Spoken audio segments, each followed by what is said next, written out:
Friends,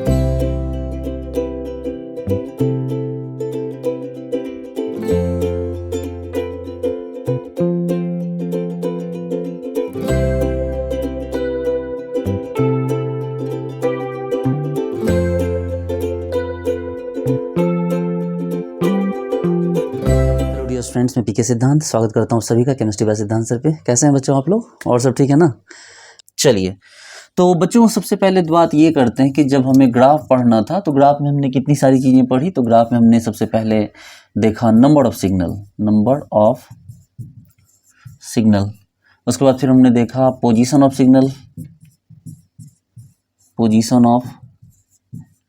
signal. उसके बाद फिर पढ़ा हमने क्या? Splitting of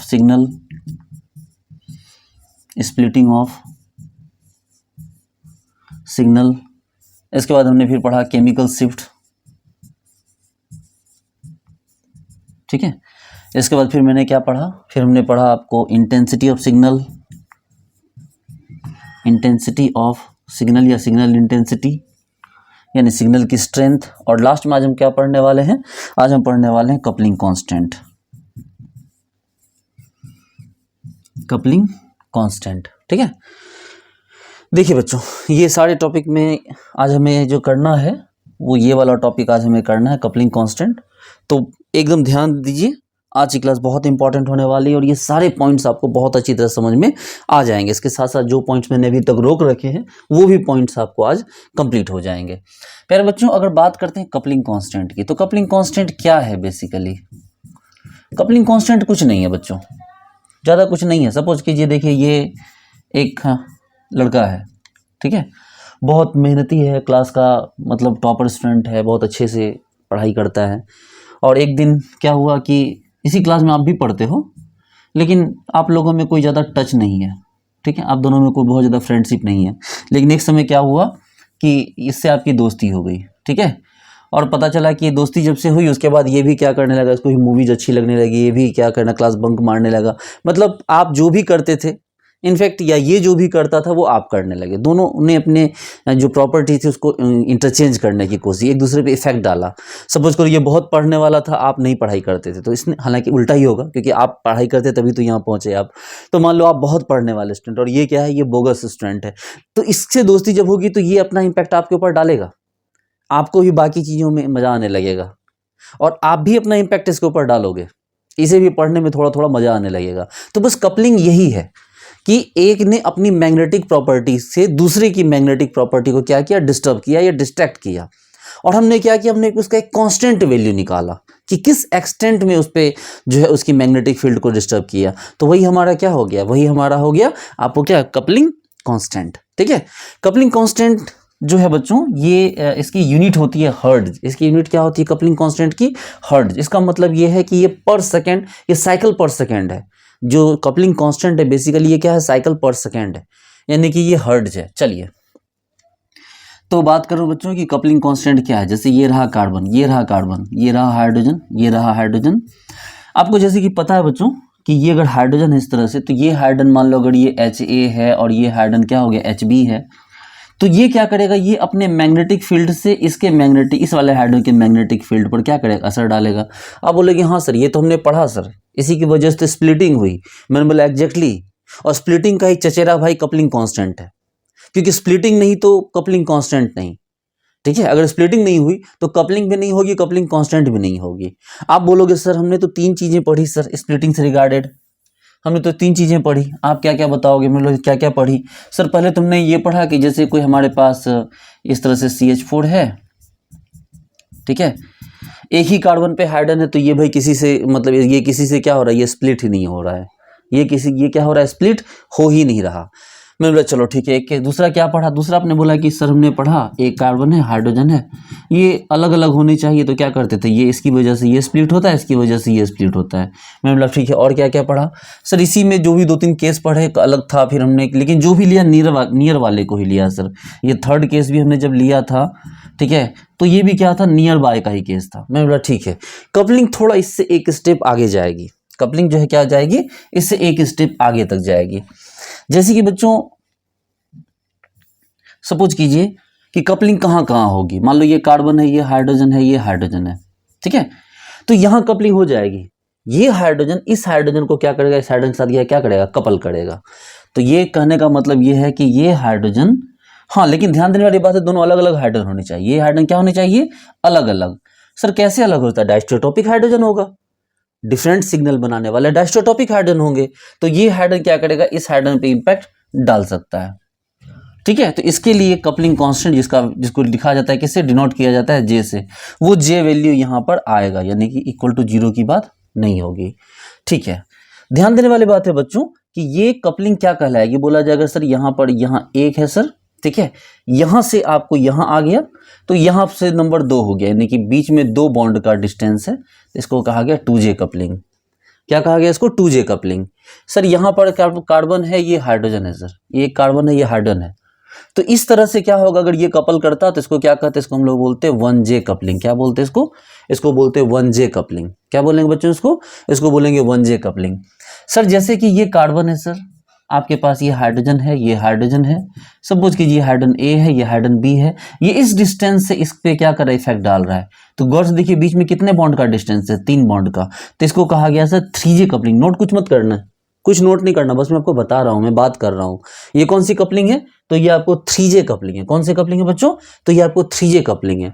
3J coupling 3 type की हो गई। सपोज करो कि ऐसा हो, सपोज करो कि ऐसा हो, क्या इस तरह का भी तो होता है 1 2 3, तो ये 3J कपलिंग है, लेकिन इसमें कैसे है, तो सर ये sp2 वाली 3J कपलिंग है।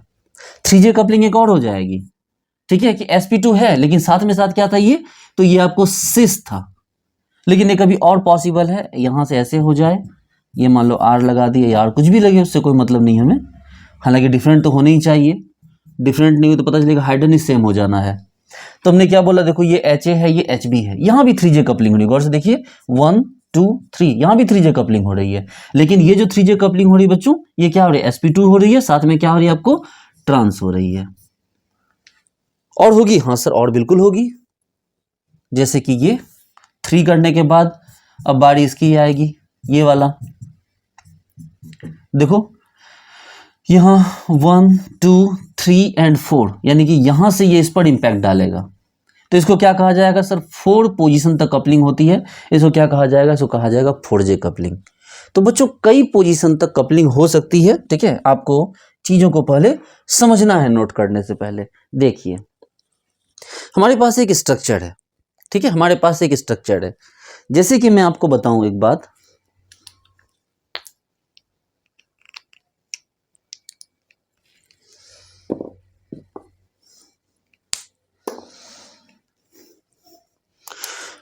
देखिए बच्चों ये एग्जांपल आप देखिए, आप बोलोगे सर इसमें जो है, इसमें ऑलरेडी एक कायरल है सर, यहां पर एक कायरल ऑलरेडी प्रेजेंट है। देखिए तो इस कार्बन पे एक अलग एटम है, एक 2 कार्बन का एटम है, और एक कार्बन का एटम, और एक ये है जिसके साथ एक मान लो कोई और एटम जुड़ा हुआ है। तो क्या ये कायरल है कि नहीं, जरा गौर से चेक कीजिए तो कि ये एटम कायरल है कि नहीं। हाँ सर पहले से कायरल है, गौर से देखिए ना, इसके साथ जुड़ने वाले चारों ग्रुप एटम क्या है, अलग अलग हैं, तो ये कायरल हो गए। अच्छा अगर ये कायरल हुआ, इसका मतलब ये जो दोनों हाइड्रोजन हुआ बच्चों, ये जो दोनों हाइड्रोजन, जहां भी 2 हाइड्रोजन होंगे, जहां भी 2 हाइड्रोजन होंगे, वो क्या होंगे सर, वो डायस्ट्रोटॉपिक होंगे। क्या होंगे, क्योंकि यहां भी देखो 2 ही हाइड्रोजन है, ये तो कुछ और है, तो ये 2 हाइड्रोजन डायस्ट्रोटॉपिक होंगे। एक R है, इधर पलट देंगे R हो जाएगा, उधर वाला लगा देंगे तो S हो जाएगा, तो R के साथ R, R के साथ S, तो ये डायस्ट्रोटॉपिक हो जाएंगे। इसका मतलब ये दोनों हाइड्रोजन क्या है, अलग अलग है। तो ये 2 हाइड्रोजन इन 2 बॉन्ड्स के थ्रू कपलिंग कर सकते हैं। ये देखिए ध्यान दीजिए, ये हाइड्रोजन इसको छोड़ दीजिए, देखिए ये जो हाइड्रोजन है ये वाला, ये अपना मैग्नेटिक फील्ड का इंपैक्ट इसके ऊपर डालेगा और इसकी स्प्लिटिंग करवा देगा। ये जो है यहां से यहां क्या करेगा, ये इस पे अपना मैग्नेटिक फील्ड डालेगा, इसकी स्प्लिटिंग करवा देगा। और जैसी स्प्लिटिंग हुई, ये कंफर्म हो गया कि स्प्लिटिंग तो तभी होती है जब कपलिंग होता है, या कपलिंग तभी होती है जब स्प्लिटिंग होता है, ठीक है। ये बड़ी सिंपल सी बात है, अपना मैग्नेटिक फील्ड का इंपैक्ट डालेगा तो स्प्लिटिंग भी होगी और फिर कपलिंग भी होगी, ठीक है। अब जैसे मान लो कहीं CH3 लगा हुआ है, जैसे कहीं CH3 लगा हुआ है, ये देखो ये एग्जाम्पल, इसमें वो डालेगा ही नहीं, इसके ये अपने मैग्नेटिक फील्ड का इंपैक्ट इसके ऊपर डालेगा ही नहीं, क्योंकि वो डिफरेंट ही नहीं है। जो मैग्नेटिक फील्ड को ये फील कर रहा है, उसी मैग्नेटिक फील्ड को ये भी फील कर रहा है, डिट्टो एक्सटर्नल मैग्नेटिक फील्ड जो ये फेस कर रहा है, वो ये फेस कर रहा है, वो ये फेस कर रहा है, इसलिए ये आपस में एक दूसरे पर इंपैक्ट नहीं डालेंगे, ठीक है। तो इसका मतलब ये, जैसे आपने एग्जांपल देखा, ये कौन सा कपलिंग था बच्चों, जरा गौर से देखिए, तो ये हो गया 2J कपलिंग। क्या हो गया? अच्छा, अगर मान लो कि ये हाइड्रोजन है और ये कार्बन है, इनके बीच अगर हमें कपलिंग चेक करना हो तो रेयर है, बहुत रेयर है, लेकिन नाम जान जाइए, आपको नाम जानने में कोई प्रॉब्लम नहीं है। कौन सा कपलिंग है? तो ये हो गया आपका 1J कपलिंग। अच्छा ठीक है, जैसे कि मैं बात करूं यहाँ 3, ये देखिए, इसको ले लीजिए, यहाँ लीजिए, इस कपलिंग को ध्यान दीजिए। तो ये कौन सा कपलिंग है सर? ये कपलिंग है आ गया आपको 1 2 3। गौर से देखिए, 1 2 3, 3 बॉन्ड है बीच में, तो 3 बॉन्ड है तो क्या हो गया? 3J कपलिंग हो गया। क्या हो गया बच्चों? ये हो गया 3J कपलिंग। और अगर मैं बोलूं कि ये वाला इसके साथ चेक करो, यहां वाले के साथ, इसको 1 2 3 और 4, तो ये क्या हो गया बच्चों? तो ये 4J कपलिंग हो गया। कौन सा कपलिंग हो गया? ये 4J कपलिंग हो गया। चलिए गौर से देखिए, इसी चीज को हम ऐसे भी दिखा सकते थे, वो जो sp2 वाला सिग्मा पाई दिखाया मैंने आपको, सिस ट्रांस वाला। देखिए ये जो कपलिंग है, कौन सा कपलिंग है? आप बोल सकते सर 1 2 3, 3 बॉन्ड है सर बीच में, देखिए ना, एक बॉन्ड, दूसरा बॉन्ड और तीसरा बॉन्ड, 3 बॉन्ड के बीच कपलिंग है। लेकिन ये 3J कौन सा है सर? ये sp2, यानी आपको ये कह सकते हैं कि सर ये ट्रांस वाला है। अगर हम इसी को उठा के इधर लेके आ जाए तो ये 3J कपलिंग है, लेकिन 3J में कौन सा है? तो सर ये 3J का सिस कपलिंग है। ये 3J का कौन सा कपलिंग है? सिस कपलिंग। आप बोलोगे सर आप ये बात अभी क्यों बता रहे हो बाबू? आपको मैं ये बात इसलिए बता रहा हूं ताकि आप कपलिंग के टर्म को समझ जाओ कि कपलिंग में एग्जैक्टली किस तरह से हमें विजुलाइज होता है। ठीक है, कपलिंग किस तरह से हमें क्या होता है, दिखता है। लिखेंगे पहले कपलिंग के बारे में। Coupling constant, coupling constant, it's simply effect of, it's simply effect of, it's simply effect of magnetic field of one nuclei, magnetic field of one nuclei, magnetic field of one nuclei over over over magnetic field of another nuclei,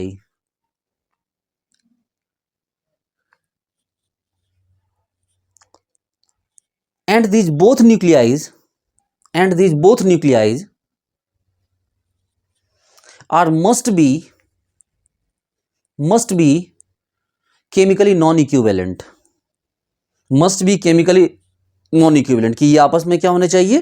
chemically non equivalent होने चाहिए। चलो मेरे प्यारे बच्चों, आपको ये तो दिख गया कि कपलिंग कांस्टेंट के लिए आपको मॉलिक्यूल को किस तरह से विजुलाइज करना है। ठीक है, ये चीज़ तो आपने देख लिया। अभी हम लोग डिटेल में पढ़ेंगे, अभी तो बस मैं आपको इंट्रो दे रहा हूँ, कुछ लिखाया भी नहीं अभी तक मैंने, मतलब कुछ नोट भी नहीं करवाया है। बच्चों ध्यान दीजिए, जैसे कि यहाँ पर बात अब की जाएगी, अब हम लोग अपने मेन पॉइंट पे आते हैं। गौर से देखिए, ये रहा हमारा एक सिग्नल, ये हमारे पास एक सिग्नल है। हमने क्या किया, सिग्नल को हमने स्प्लिट किया। आप बोलोगे सर आप क्या कर रहे हो? मैंने बोला देखो ध्यान दो, जैसे कि हमारे पास ये है C, ये HA, ये C, ये क्या हो गया हमारे पास HB है ना, एक HA है और एक क्या हो गया HB हो गया। हमने इसके अंदर क्या करवाया कि ये HA का सिग्नल सपोज कीजिए हम देख रहे हैं। क्या देख रहे हैं बच्चों? हम ये HA का सिग्नल देख रहे हैं। अभी हमने HB का इंपैक्ट नहीं लिया है, लेकिन जैसा कि आपने पढ़ रखा है बच्चों कि HB जैसे ही आएगा तो ये क्या हो जाएगा? स्प्लिट कर जाएगा। और जैसे ही स्प्लिट करेगा बच्चों तो ये क्या होगा? ध्यान दीजिए, तो ये इस तरह से टूट जाएगा।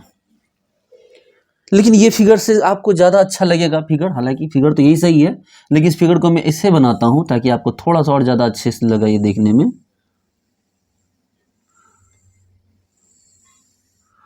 आप ऐसे नहीं, आप ये, आपको ये फैसिलिटी नहीं है कि आप ये कर सको, वो मैं कर सकता हूँ, आप नहीं कर सकते।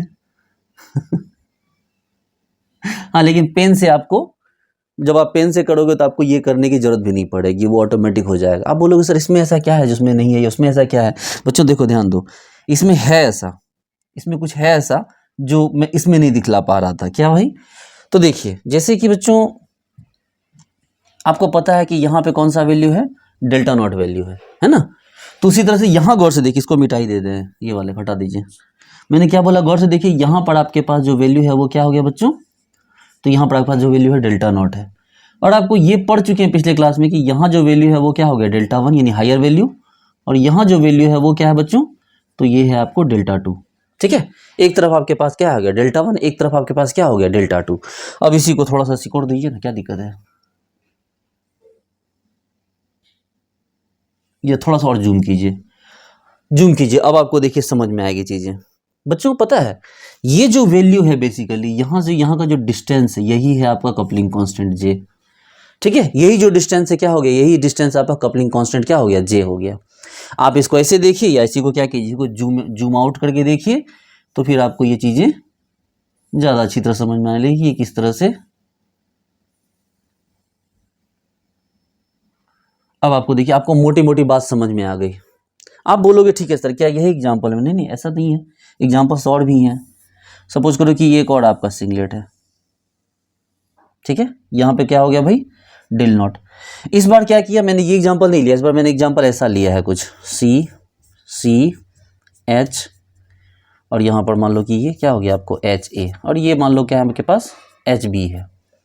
तो अब यहाँ पर अगर स्प्लिट करेगा बच्चों, अगर ये स्प्लिट करेगा किसके प्रेजेंस में, 2 एचबी के प्रेजेंस में, किसके प्रेजेंस में ये स्प्लिट किया 2 एचबी के प्रेजेंस में। तो 2 एचबी के प्रेजेंस में अगर ये स्प्लिट करेगा बच्चों तो कैसा दिखेगा ये, सर ये 2 के प्रेजेंस में करेगा तो ट्रिपलेट हो जाएगा। क्या हो जाएगा बच्चों, ट्रिपलेट। हम थोड़ा ट्रिपलेट को अच्छे से दिखाते हैं, देखो एकदम हरा भरा ट्रिपलेट है। तो बात करें अगर ट्रिपलेट की बच्चों, तो ये ट्रिपलेट कैसा होगा गौर से देखिए। आप बोलोगे सर यहाँ से यहाँ का जो डिस्टेंस होगा सर ये भी जे है, यहाँ से यहाँ का जो डिस्टेंस है ये भी जे है। आप ये वाला जो वैल्यू है सर ये वाला, ठीक है, ये वाले वैल्यू क्या हो गया डेल नॉट, ये वाला जो वैल्यू है सर यहाँ पर ये क्या हो गया डेल्टा 1 और ये वाला जो वैल्यू है क्या हो गया सर डेल्टा 2। तो आप चाहे यहां से यहां का देख लो चाहे यहां से यहां का देख लो। तो बच्चों एक काम करें, अगर मैं इसमें चाहूंगा कि आप मुझे कपलिंग कांस्टेंट निकालना सिखाइए तो क्या ये कर सकते हैं बच्चों, कि जैसे अगर यहां पर हमें कपलिंग कांस्टेंट निकालना है, एकदम रिलैक्स हो जाइए, एकदम ध्यान दीजिए, अगर हमें यहां कपलिंग कांस्टेंट निकालना है इस जगह पे, कपलिंग कांस्टेंट जे से इंडिकेट करते हैं, तो जे से अगर इंडिकेट करना है बच्चों तो क्या ये कर सकते हैं कि डेल्टा 1 माइनस डेल्टा 2, बोलो तो कर सकते हैं क्या ऐसा, बताओ क्या हम ऐसा कर सकते हैं कि जो कपलिंग कांस्टेंट का जो रेंज आएगा वो J1 से J2 तक आएगा। ये रेंज है, रेंज एक्चुअल फॉर्मूला नहीं है अभी, ये बस मैं रेंज समझाने की कोशिश कर रहा हूं इसको कि J का रेंज कहां से कहां तक यहां तक आया। अच्छा बाबू यही काम यहां करना होगा, रेंज देखना हो, अगर यही रेंज आपको यहां देखना तो J का रेंज क्या देखा जाता है सर, यहां पर देखना है तो या तो सर आप डेल्टा 1 माइनस डेल्टा नॉट कीजिए, डेल्टा 1 माइनस डेल्टा नॉट कीजिए, और या तो सर आप फिर क्या कर लीजिए डेल्टा नॉट माइनस डेल्टा 2 कीजिए।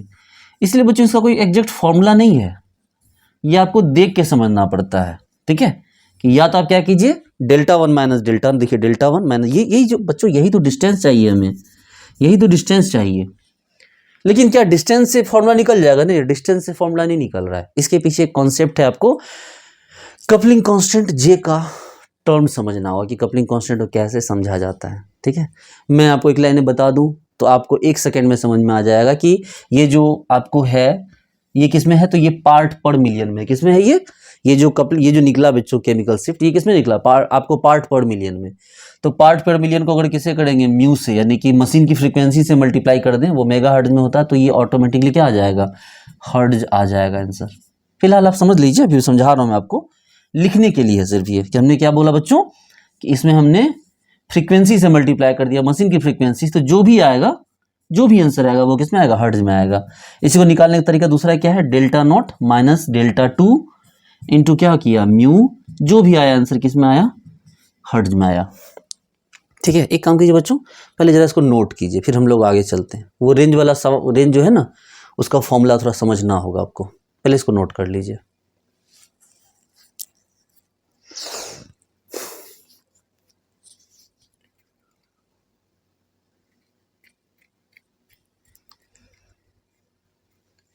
नोट कर लिया,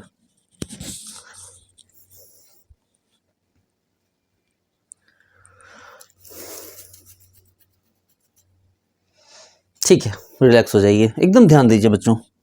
देखिए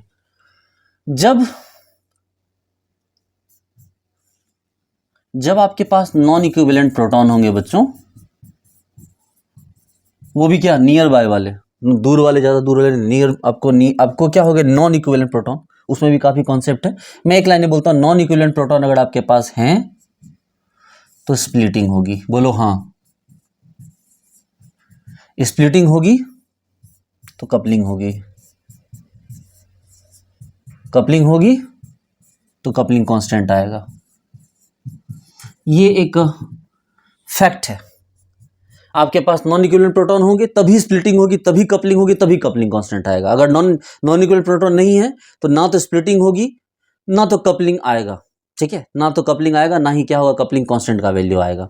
तो स्प्लिटिंग होना क्या हो गया, जरूरी है। ठीक है, चलिए बच्चों, अभी जस्ट हमने एक यहाँ पर फॉर्मूला देखा। ये फॉर्मूला कैसे आया, ये फॉर्मूला आपको समझना होगा। थोड़ा सा हम लोग अपने इतिहास में चलते, थोड़ा पास्ट में चलते हैं बच्चों।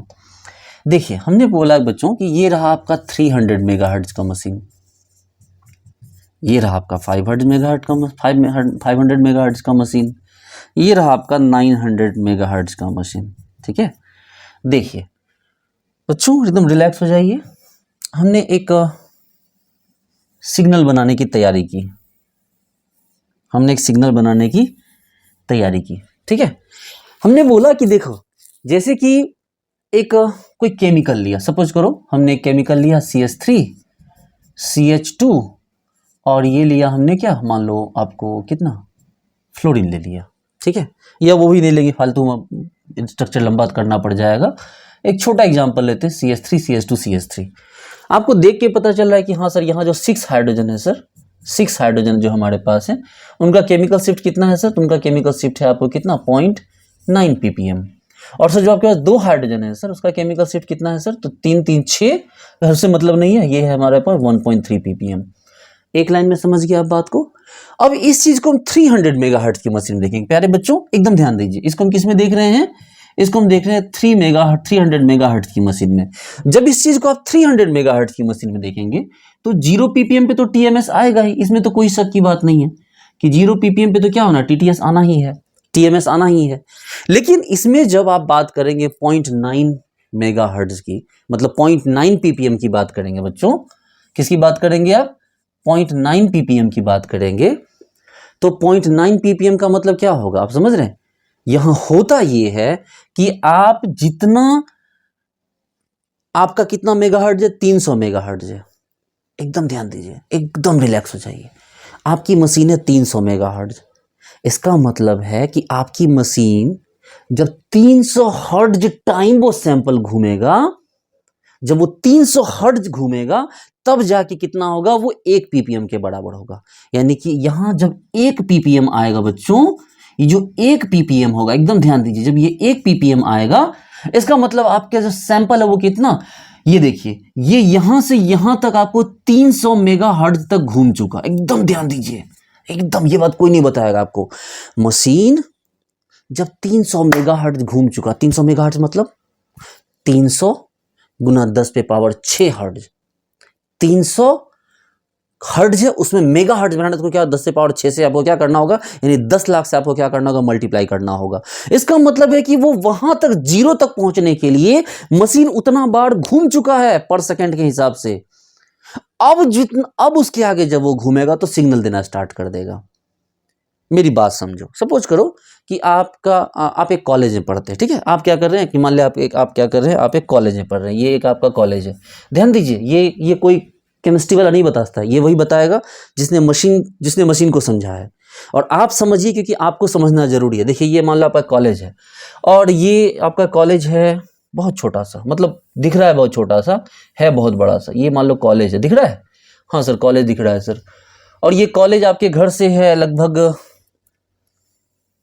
25 किलोमीटर, मान लो 50 किलोमीटर है, मान लो ये घर से आपके, ये घर से कितना दूर है, ये कॉलेज आपके घर से 50 किलोमीटर दूर है। ये आपका घर है, ये डिस्टेंस कितना है, 50 किलोमीटर।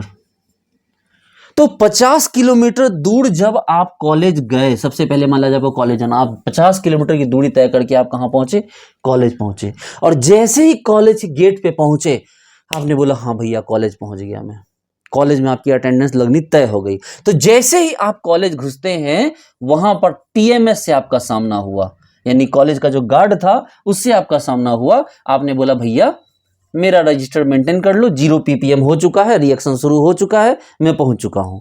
तो उसने बोला ठीक है, आपका 0 ppm यही रहा, जो TMS था उसने आपको वही 0 ppm का ठप्पा मार दिया। अब अगर आपको 50 किलोमीटर दूर से आप आए हैं बच्चों, तो अब आपको क्या करना होगा, अब ध्यान दीजिए, अब आपको 50 किलोमीटर के हिसाब से नहीं चलना होगा। अब आपको समझने वाली बात यह है, मशीनरी बात यह है कि जैसे आप 50 किलोमीटर चल के आए, अब जैसे आप 50 मीटर चलेंगे बच्चों, अब अगर 50 मीटर चलेंगे तो वो 50 मीटर 1 ppm के बराबर होगा। फिर 50 मीटर चलेंगे, फिर वो एक और ppm के बराबर, मतलब 2 ppm के बराबर हो जाएगा। इसका मतलब आप टोटल 500 मीटर चल देते हैं बच्चों, अगर 500 मीटर चल देते हैं तो वो 5 ppm के बराबर होगा। तो यही वाली बात मैं आपको यहां पर सिखला रहा था, यही वाली बात मैं आपको सिखला रहा हूं कि 300 मेगाहर्ट्ज की मशीन है अगर आपके पास, तो अब 0 ppm के बाद, अगर आप 0 ppm के बाद आप सिर्फ 300 हर्ट्ज चल देते हैं बच्चों, तो ये 300 हर्ट्ज जो होता है वो किसके बराबर हो जाता है? 1 ppm के बराबर। ये 500 मेगाहर्ट्ज की मशीन है। किसकी मशीन है बच्चों? 500 मेगाहर्ट्ज की। तो 0 ppm के बाद जब आप 500 हर्ट्ज चलते हैं, कितना चलते हैं? 500 हर्ट्ज, नॉट 500 मेगाहर्ट्ज, 500 हर्ट्ज, तो ये मशीन किसके बराबर हो जाती है? ये किसके बराबर हो जाता है? ये 1 ppm के बराबर हो जाता है। आपकी 900 मेगाहर्ट्ज की मशीन है, इसका मतलब क्या है कि आपको 900 हर्ट्ज चलना होगा, तभी क्या मिलेगा आपको? 1 ppm मिलेगा। तभी तो जितनी मशीन अच्छी होती जाती हैं, पूरा पूरा फुल स्पेस दिया जाता है ग्राफ को बनने का। मतलब जो ग्राफ इतना सा में बन रहा था, इतना सा में उसको इतना स्पेस दे दिया जाता है बनने के लिए। क्या मस्त एकदम ग्राफ सॉलिड जगह दिखाता है, एकदम एकदम फाइन, बारीक से बारीक जगह दिखलाता है। तो यानी कि बच्चों यहां पर यह बात आपको क्लियर हो जानी चाहिए कि मशीन जितनी मेगाहर्ट्ज की इंस्ट्रूमेंट होगा, जितना मेगाहर्ट्ज का आपका इंस्ट्रूमेंट, एकदम ध्यान दीजिए, आपका इंस्ट्रूमेंट जितना मेगाहर्ट्ज का होगा उतना 100 हर्ट्ज ही चलने पर वो 1 ppm के बराबर हो जाएगा। ठीक है, कि जितना हर्ट्ज वो चलेगा, ठीक है, उसको कैसे चेक करेंगे? उसको उसके मेगाहर्ट्ज के हिसाब से चेक करेंगे। अगर 500, अगर ये 300 मेगाहर्ट्ज की मशीन है बच्चों, इसका मतलब ये हो गया कि 300 हर्ट्ज बराबर क्या हो गया? 1 ppm। अगर मैं आपसे बोलूं कि 3000 हर्ट्ज बराबर क्या हो जाएगा, तो आप बोलोगे 10 ppm। 500 मेगाहर्ट्ज की मशीन है, इसका मतलब 500 हर्ट्ज बराबर 1 ppm। इसका मतलब 5000 हर्ट्ज चलेगा, तब जाके क्या होगा? वो 10 ppm के बराबर होगा। 900 मेगाहर्ट्ज की मशीन है, इसका मतलब 900 हर्ट्ज बराबर 1 ppm, और इसका मतलब 9000 हर्ट्ज चलेगा तो क्या हो जाएगा? ये 10 ppm के बराबर होगा। आप बोलोगे सर ठीक है, यहां तो हमारी बात समझ में आ गई सर, ठीक है, यहां हमें बात समझ में आ गई, लेकिन आप यहां से हमें हर्ट्ज निकालने का तरीका बता दो। आप यहां से क्या करो, हमें हर्ट्ज निकालने का तरीका बता दो। हमने बिल्कुल वही तो बताना चाह रहा हूं मैं आपको। हमें जो कपलिंग कांस्टेंट है बच्चों, उसका वो क्या है हमारे पास? वो हमें है हर्ट्ज में। वो क्या हो गया हमारे पास? गौर से देखिए, वो हमारे पास हर्ट्ज में है। जबकि ये जो गैप आया है प्यारे बच्चों, ये जो गैप आया है, ये तो किस में? ये तो ppm में है। किस में है? ये तो ppm में है। सोच के देखो कि हमें जो है कपलिंग कांस्टेंट ये चाहिए हर्ट्ज में, और वो दिया है ppm में, तो हम उसको क्या करें? तो ध्यान दो बच्चों, ppm पहले बोलते किसको है? ppm कुछ नहीं है, pp मतलब पार्ट पर मिलियन, यानी बेसिकली ये जो ppm है ये आपको बोला जा रहा है 1/मिलियन को, यानी 1/मेगा। अरे मिलियन और मेगा एक ही बात होता है, मिलियन मतलब 10 लाख, मेगा मतलब भी 10 लाख। तो जो ppm है बच्चों, गौर से अगर देखा जाए, थोड़ा समझिए अगर, तो ppm कुछ नहीं है, बोल रहा है 1/मिलियन या 1/मेगा, पार्ट पर मिलियन, कि 10 लाख में कितना पार्ट, यानी पर मिलियन, यानी कि पर मेगा। तो ppm का वैल्यू क्या हो गया? मेगा। और सोचिए कि अगर हम इस मेगा को मेगा हर्ट्ज से गुना कर दें, अगर इस मेगा को मेगा हर्ट्ज से गुना कर दें, तो क्या वैल्यू जो है हमारा, जो वैल्यू है वो क्या हर्ट्ज जूल? आपको नहीं आ गया कपलिंग कांस्टेंट? ध्यान दीजिए मेरी बात को बच्चों, एकदम रिलैक्स होकर समझिए। मैंने बोला बबुआ कि आपके पास जो ppm का वैल्यू होता है वो बेसिकली क्या होता है? 1/मेगा बोलिए, 1/ जो है आपको मिलियन बोलिए, या 1/10⁶ बोल दीजिए, एक ही बात है। ppm का मतलब पार्ट पर मिलियन। देखते हैं हम लोग गैस को मेजर करते हैं कि भाई फलाना टॉक्सिक गैस जो है वातावरण में 0.2 ppm है, 1 ppm है, मतलब कि 10 लाख पार्ट गैस है, उसमें 1 पार्ट वो है, 2 पार्ट वो है, 10 पार्ट वो है, 0.1 पार्ट वो है, तो वही क्या हो गया? ppm, पार्ट पर मिलियन। तो ppm का मतलब क्या होता है? 1/मेगा होता है। अगर इस ppm वैल्यू को हम फ्रीक्वेंसी से, जो स्टिच मतलब जो मशीन की फ्रीक्वेंसी है, जो मशीन का इंस्ट्रूमेंट का जो पावर है, स्ट्रेंथ है, मेगाहर्ट्ज में जो आता है, अगर उससे गुना कर दें मेरे प्यारे बच्चों, तो आप बताओ क्या मिलेगा आपको? मेगा मेगा कट जाएगा तो हर्ट्ज मिल जाएगा। इसीलिए हमने ये फॉर्मूला यहाँ इंट्रोड्यूस किया। और इस बात को तभी नहीं बताया जाता, क्योंकि तभी बताते तो हम उसे अभी आज चल के जे से हम जब उसे रिलेट करने की कोशिश करते तो आप जे से रिलेट ही नहीं कर पाते, फिर आपके दिमाग में गड्डम गड्ढ हो जाता। लेकिन अब आप समझ सकते हैं कि हाँ ये जो क्या हुआ, अगर जे चाहिए हमें कपलिंग कांस्टेंट हर्ट्ज में, तो आपके पास फॉर्मूला क्या हो गया, पीपीएम किसके लिए आया, केमिकल शिफ्ट। पीपीएम किसको बोला गया, केमिकल शिफ्ट। और क्या, ये जो फ्रीक्वेंसी हो गया म्यू, ये म्यू कौन सा, अरे मशीन का इंस्ट्रूमेंट का पावर, इंस्ट्रूमेंट का स्ट्रेंथ, या इंस्ट्रूमेंट की जो मेगाहर्ट्ज मशीन है मेगाहर्ट्ज है, तो ये इंस्ट्रूमेंट की क्या बोल सकते हैं इसको, ये म्यू को इंस्ट्रूमेंट फ्रीक्वेंसी, क्या बोला गया इसको, इंस्ट्रूमेंट की फ्रीक्वेंसी। और अब देखो अब आएगा ये फॉर्मूला केमिकल शिफ्ट का, जो मैंने तब तक नहीं बताया था अब बता रहा हूं।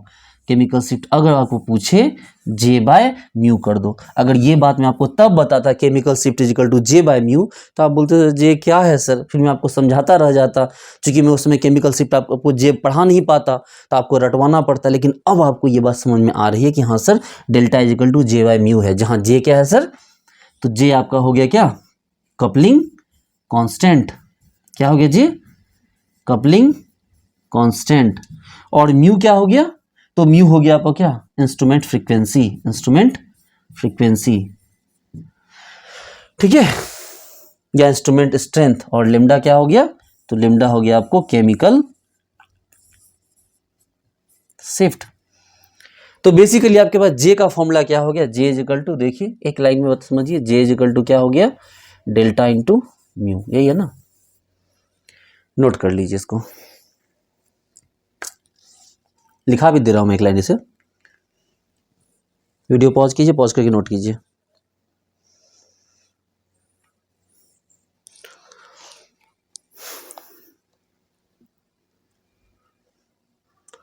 लिखिए, since chemical shift, since chemical shift, since chemical shift, chemical shift, chemical shift is the ratio of, is the ratio of, is the ratio of coupling constant and instrument strength in frequency, and instrument strength in frequency,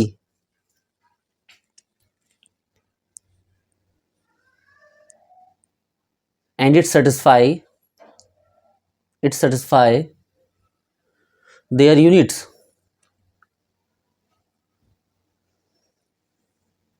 तो अब आपके पास coupling constant का क्या होगा, ये बात तो चलो थियोरेटिकली थी कि हाँ वो अपना मैग्नेटिक फील्ड का इफेक्ट जो है दूसरे वाले पर डालता है, जिसकी वजह से स्प्लिटिंग होती है, वो कपलिंग कहलाता है। कपलिंग के स्ट्रेंथ जो मतलब कपलिंग का जो स्ट्रेंथ है उसको हम कपलिंग कांस्टेंट कहते हैं। लेकिन एग्जैक्टली क्या है कपलिंग कांस्टेंट, तो कपलिंग कांस्टेंट इज द, आपको क्या हो गया, मल्टीप्लीकेशन ऑफ क्या, ये हो गया केमिकल शिफ्ट, और ये क्या हो गया आपको, फ्रीक्वेंसी ऑफ इंस्ट्रूमेंट। लिख लीजिए, basically coupling constant, coupling constant is the product of chemical shift, product of chemical shift and frequency of instrument, and frequency of instrument. तो आपको केमिकल शिफ्ट भी समझ में आ गया होगा, और ये बात तो आपको समझ में आ ही गई होगी बच्चों। क्या, तो अगर आपसे कोई पूछ दे, अगर आपसे कोई पूछ दे बच्चों, एकदम ध्यान दो, अगर आपसे क्वेश्चन कोई पूछ दे, ये क्वेश्चन पूछता है और यहां पर बच्चे रट लेते, ये बच्चे समझ नहीं पाते इस बात को। देखो क्या क्वेश्चन पूछेगा, इन ए 300 megahertz instrument the value of J in value of J for कितना दे दिया आपको, दे दिया आपको, ऐसे नहीं पूछेगा, ये पूछ देगा the value of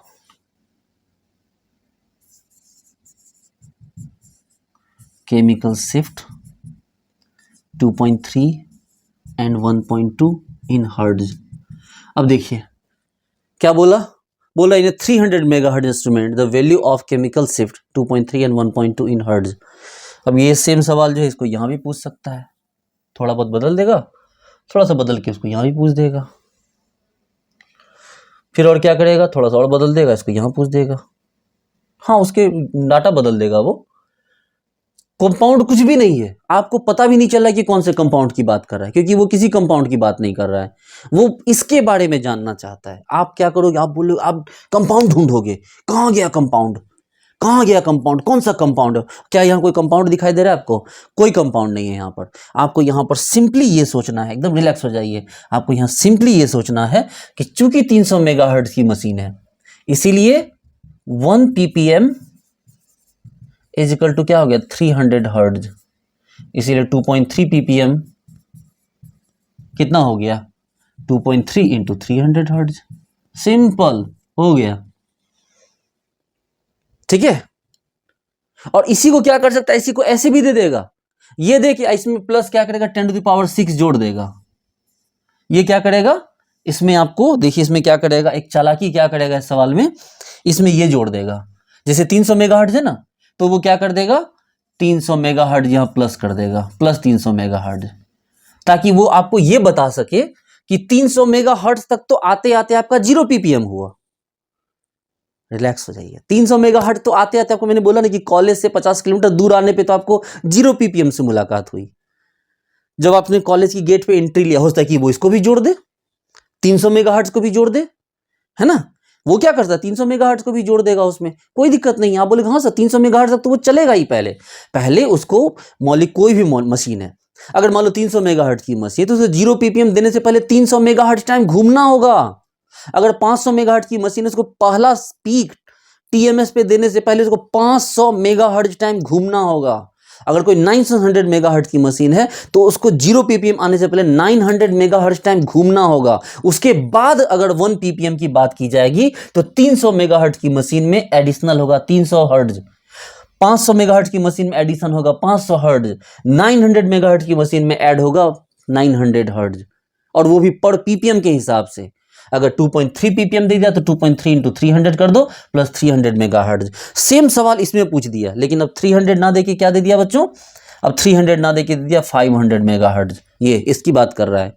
तो आप क्या करोगे, आप बोलोगे 2.3, कोई दिक्कत नहीं, 2.3 इंटू क्या हो गया 500 है ना, 500 मेगाहर्ट्ज, तो 500 हर्ट्ज हुआ, और साथ में क्या कर दो 300 मेगाहर्ट्ज। देखो ये कंप्लीट आएगा। हो सकता है कि इतना ही दे दे, कोई दिक्कत नहीं है, लेकिन ये भी आपको 300 में, हो सकता है कि आपको बदला लेना हो कि भैया स्ट्रेंथ का तो दम निकाल के रहेंगे, तो वो उस 300 500 मेगाहर्ट्ज को भी जोड़ देगा। यही चीज यहां शो करना है। 900 मेगाहर्ट्ज की मशीन है, आपको बोला 1.2 ppm का वैल्यू निकाले, बोले 1.2, कोई दिक्कत नहीं, 1.2 इंटू 900 हर्ट्ज, क्योंकि 1 ppm बराबर क्या हो गया 900 हर्ट्ज, तो 1.2 के लिए क्या कर 1.2 900 हर्ट्ज कर दिए, और साथ में क्या किए 900 मेगाहर्ट्ज भी कर दिए। ये देखने में कितना अजीब लगता है बच्चों, यहाँ हर्ट्ज है, यहाँ मेगाहर्ट्ज है, कैसे जोड़ोगे आप, लेकिन यही सिस्टम है, यही तो सिस्टम है। आपको देखना चाहते हैं आप उसको, आप या तो क्या कर दिए, आप इसको हर्ट्ज में लिखना है, इसी में एक और कलाकारी कर सकते हैं आपके। अगर इसको हर्ट्ज में लिखना चाहते हैं तो आप क्या कर दीजिए, इसको 10⁶ करके अब हर्ट्ज कर सकते हैं, तो बतवा एक ही रहेगा, बात वही रहेगी।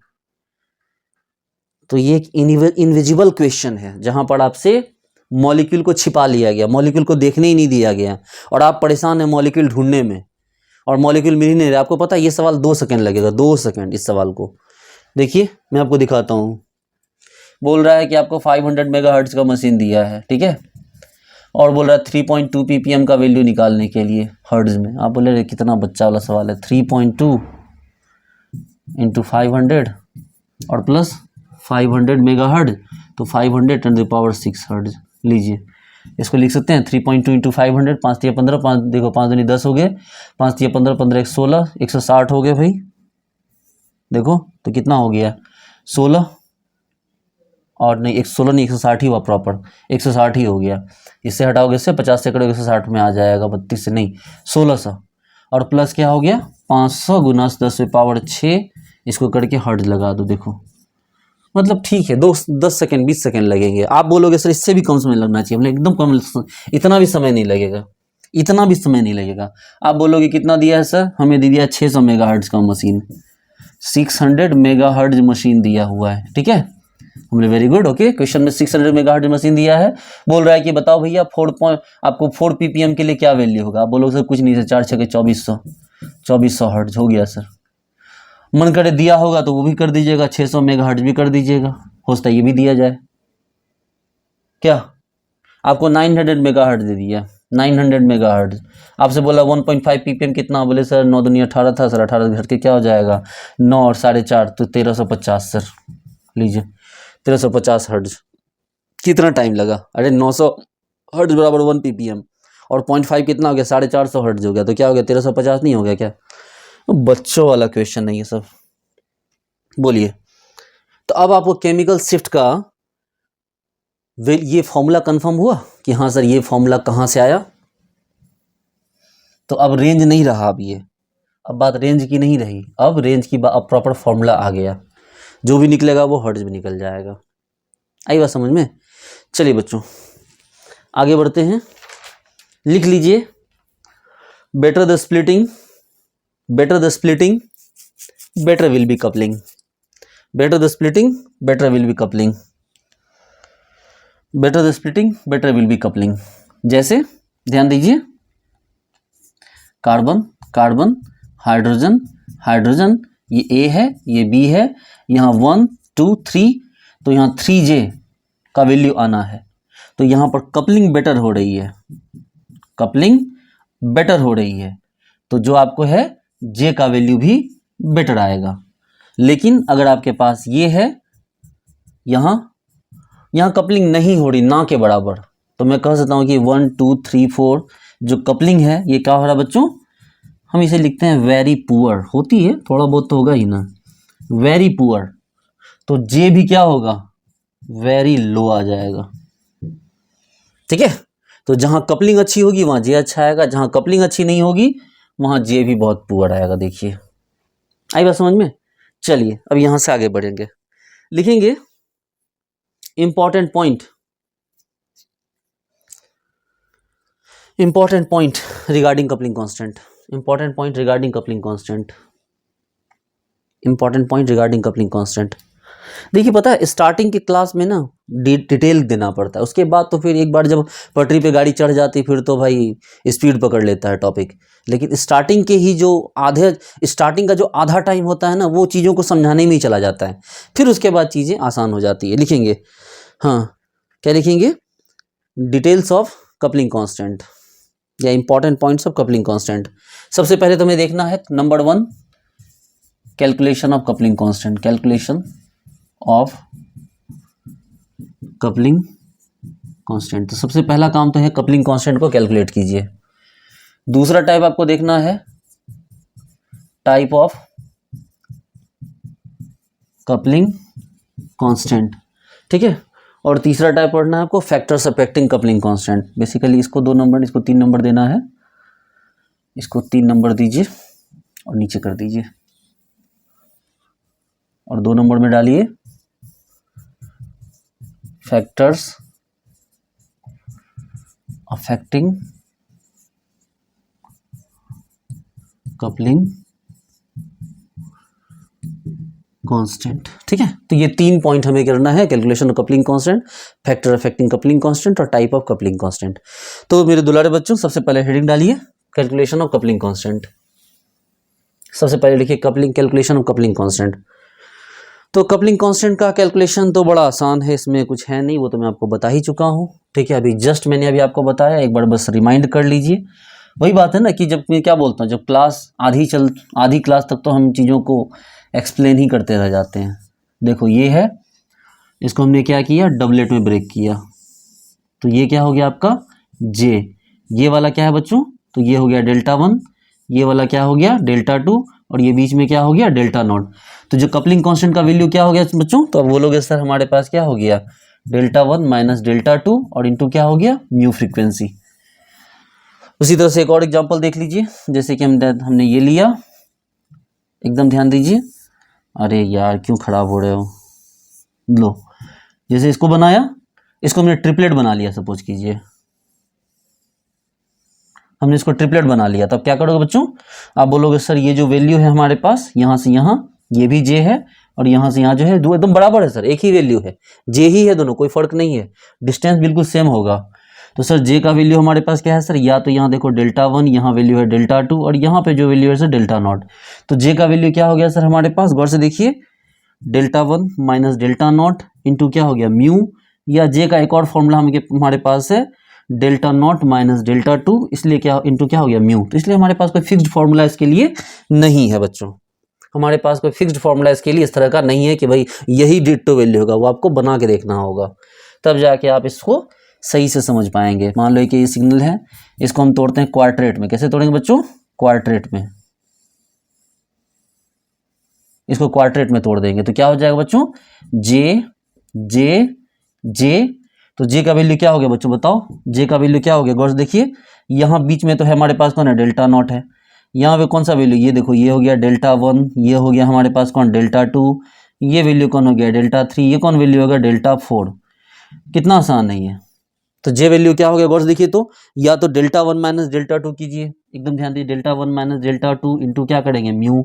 एक और तरीका है भाई, डेल्टा 2 देखो, डेल्टा 2 माइनस क्या होगा डेल्टा 3, डेल्टा नॉट इंट्रोड्यूस नहीं होगा क्योंकि ये क्या है, इवन है, पीक का नंबर इवन है, तो डेल्टा नॉट कभी आएगा ही नहीं, कोई ना। ये क्या हो गया डेल्टा 2 माइनस डेल्टा 3, देखो delta 2 minus delta 3 into mu, और क्या करें भाई डेल्टा 3 माइनस डेल्टा 4, क्या हो गया म्यू। इसको लिखने का एक और तरीका है बच्चों, गौर से देखिए, जैसे ये वाला एग्जांपल है ये वाला, इसमें तो चलो ये तो एक ही तरीका है, इसमें कुछ नहीं, इसमें पता है एक और तरीका है आपके पास लिखने का एक और तरीका है, देखो जे 2 बार आया है ना, क्या आया 2 बार आया जी, और दोनों जे इक्वल ही है, तो एक काम करो, यहां से करो इसको डेल्टा 1 माइनस डेल्टा नॉट, ठीक है, फिर डेल्टा नॉट माइनस क्या करो डेल्टा 2, और इंटू क्या कर दो म्यू कर दो, करके देखो वही आएगा वैल्यू। तो 2j का वैल्यू क्या हो गया भाई, 2j का वैल्यू आपका आ गया यहाँ पर क्या, देखो सिंपल करो डेल्टा 1 माइनस डेल्टा 2 और इंटू क्या कर दो म्यू कर दो, बात एक ही आएगा।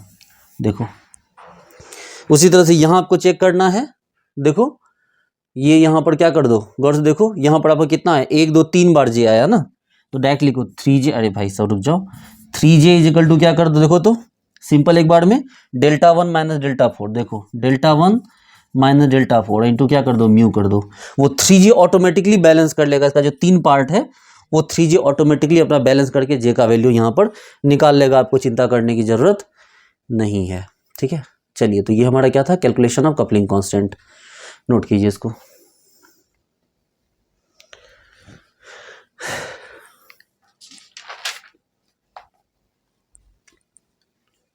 समझ में तो आ रहा है ना बच्चों ये बात आपको,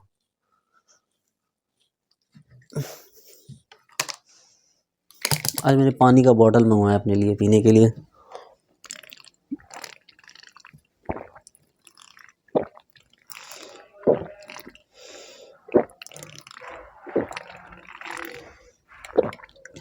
बहुत आवाज हो रही है।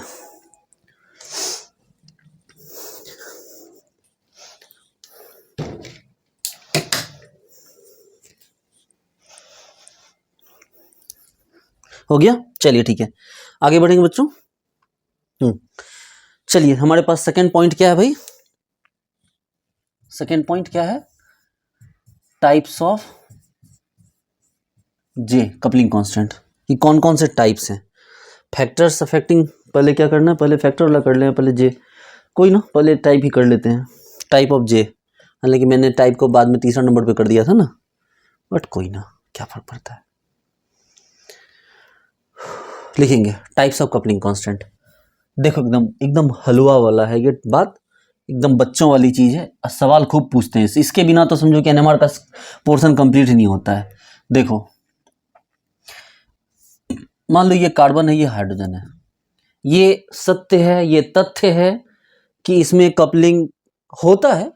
अब मान लो कि आपको पता है कि हाइड्रोजन तो 99.98% होता है एनएमआर एक्टिव, और कार्बन कितना होता है भाई, तो सर कार्बन होता है आपको 1.08 समथिंग % जो होता है एक्टिव होता है, यानी कि आपको जैसा मैंने बताया था 1.108 था, 1.108, मतलब कि आप 1000 लेंगे अगर, तो उसमें 110 पार्ट जो होंगे ना, 110 हाइड्रोजन जो होंगे, मतलब कार्बन जो होंगे वो एक्टिव होंगे, मतलब 900 के आसपास जो होंगे वो एक्टिव ही नहीं होंगे। जबकि 1000 हाइड्रोजन लेंगे तो उसमें 999 मतलब क्या हो गया, 2 हाइड्रोजन ऐसे होंगे जो आपको NMR इनएक्टिव होंगे। तो ये बड़ा रेयर है। मतलब सोचो ना कि 1000 लोगों में से 998 लोग आपके उनकी कपलिंग करवा रहे हैं, 1000 लोगों में जो है 10,000 लोगों में मुश्किल से 100 लोग आपके हैं, तो आप उनसे कपलिंग करवाना चाह रहे हो, ठीक है, तो कहाँ से होगा। मतलब 1000 लोगों को ले लो तो मुश्किल 10-11 लोग आपको मिलेंगे जो आपके अपने होंगे। तो वही चीज़ है, इसीलिए ये कपलिंग रेयर होती है। बट कोई ना, है तो है, रेयर हो तो क्या हुआ, है ना आखिर। तो कपलिंग देखिए, इसको अब बात क्या है, इसका नाम किस तरह लेते हैं हम लोग। आप बोलोगे सर यहाँ देखो इसके बीच में 1 का डिस्टेंस है, इसलिए इसको बोला जाएगा क्या, 1J। क्या बोला जाएगा, 1J। तो ये सबसे पहला क्या हो गया आपको, ये नंबर 1 में क्या हुआ, 1J। चलो नंबर 2 में आते हैं, नंबर 2 की बात करते हैं, 2J। नंबर 2 की बात क्या करते हैं बच्चों, 2J। 2J कैसा होता है, तो 2J का मतलब ये हुआ, गौर से देखिए, कार्बन हुआ, ये हाइड्रोजन, ये भी एक हाइड्रोजन। सर ये हाइड्रोजन ए है, ये हाइड्रोजन बी है। ध्यान देने वाली बात होनी चाहिए सर कि ये जो हाइड्रोजन है ये मस्ट डायस्ट्रोटॉपिक होंगे। अभी जस्ट मैंने आपको थोड़ी देर पहले बताया प्यारे बच्चों कि डायस्ट्रोटॉपिक होंगे ये, है ना। ये क्या होंगे हाइड्रोजन दोनों, ये डायस्ट्रोटॉपिक हाइड्रोजन होंगे। अब अगर ये डायस्ट्रोटॉपिक हाइड्रोजन होंगे तब जाके क्या करेंगे, दूसरे से कपल करेंगे, और ऑब्वियसली डायस्ट्रोटॉपिक होंगे तो कपल करेंगे ही करेंगे। तो चलो आप जान रहे हो कि सर ये इस पे इम्पैक्ट डालेगा, ये इस पे, आप बार बार फिगर गंदा नहीं करेंगे, आप समझ रहे हो कि ये इसमें इम्पैक्ट डालेगा और ये इस पे इम्पैक्ट डालेगा, है ना। और आपको तब बॉन्ड के थ्रू डालेगा, इससे डायरेक्ट स्पेस में नहीं डालेगा, आपको क्या करेगा, बॉन्ड के थ्रू ये इस तरह से डालेगा, इस पे, ये इस पे डालेगा। ये आप समझ रहे हो, आप इसको ऐसे दिखला सकते चाहे कि सर देखो ये इस पे इम्पैक्ट डाल रहा है, फिर ये इस पे इम्पैक्ट डाल रहा है। तो ये क्या हो गया आपको, ये डायस्ट्रोटॉपिक हो गया। क्या हो गया बच्चों, इसको डायस्ट्रोटॉपिक कहते हैं। ऐसी को बोलते हैं हम लोग जेमिनल कपलिंग। क्या बोलते हैं, जब एक ही कार्बन पे 2 एटम होते हैं इसी को क्या बोलते हैं, याद कीजिए, क्लास 11-12 हमने पढ़ा था, जेमिनल कपलिंग। जब एक ही कार्बन पे 2 हाइड्रोजन तो क्या बोलते हैं इसको बोलते हैं जेमिनल। क्या बोलते हैं बच्चों, इसको बोलते हैं जेमिनल, ठीक है, वेरी गुड वेरी गुड। तीसरा नंबर आइए बच्चों, तीसरा नंबर हमारे पास कौन है, 3J कपलिंग है। कौन सा है बच्चों, 3J कपलिंग। क्या है हमारे पास, 3J कपलिंग है। अब 3J कपलिंग 3 तरह का होता है। 3J कपलिंग कितने तरह का होता है बच्चों, 3J कपलिंग 3 तरह का होता है। देखो जैसे कि हमने बात की, ये कार्बन कार्बन हाइड्रोजन हाइड्रोजन, यहाँ कोई भी हो सकते हैं इस तरह से, लेकिन ध्यान रखिए अलग होने चाहिए। सेम हो गया तो ये भी सेम हो जाएगा, और सेम नहीं होना चाहिए, है ना, सेम नहीं होना चाहिए, डिफरेंट होना चाहिए। देखो मैंने कुछ अलग कर दो, आप इसको R1 ले लो, R2 ले लो, बाकी R से ले लो, कुछ भी ले लो। अरे कुछ भी एक भी अलग हो गया तो काम खत्म हो गया, कोई भी अलग हो जाए तभी तो दोनों बिल्कुल अलग हो जाएंगे। चलो नॉन इक्विवेलेंट हो जाएंगे वो। एक तो ये है भैया, एक तो ये क्या हो गया, ये नॉर्मल हो गया, ठीक है, एक 3J हो गया नॉर्मल, कुछ नहीं नॉर्मल है ये। चाहे आप 3J sp3 बोल दो इसको, क्या बोल दो इसको आप, इसको या तो 3J क्या बोल दो, इसको sp3 बोल दो। देखो चलो इसी में एक टाइप और है, ये इसका एक टाइप है, टाइप 1 इसी का, कौन सा, ये टाइप 1। अरे इसका पेन का कलर चेंज कर देता, अच्छा लगेगा। देखो इसी में क्या किया मैंने, इसमें बोला देखो ये हो गया टाइप 1। इसमें एक काम करो, टाइप 2 ले लो। बोले हाँ सर अभी आपने जस्ट बताया टाइप 2, हमने क्या बताया भाई, याद करो सर, आपने सीस और ट्रांस बताया। लो C डबल बॉन्ड C, क्या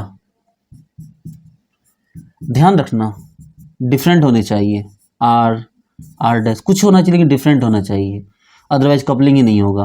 देखो तो ये क्या हो गया बच्चों, तो यहाँ जो आएगा 3J, ये क्या आएगा बच्चों, तो ये जो आएगा 3J, ये 3J किसके लिए आया, तो सिस के लिए। आप सिस लिख दो तो सिस ऑटोमेटिकली sp3 तो होगा नहीं, वो तो जब भी होगा तो क्या होगा, sp2 ही होगा।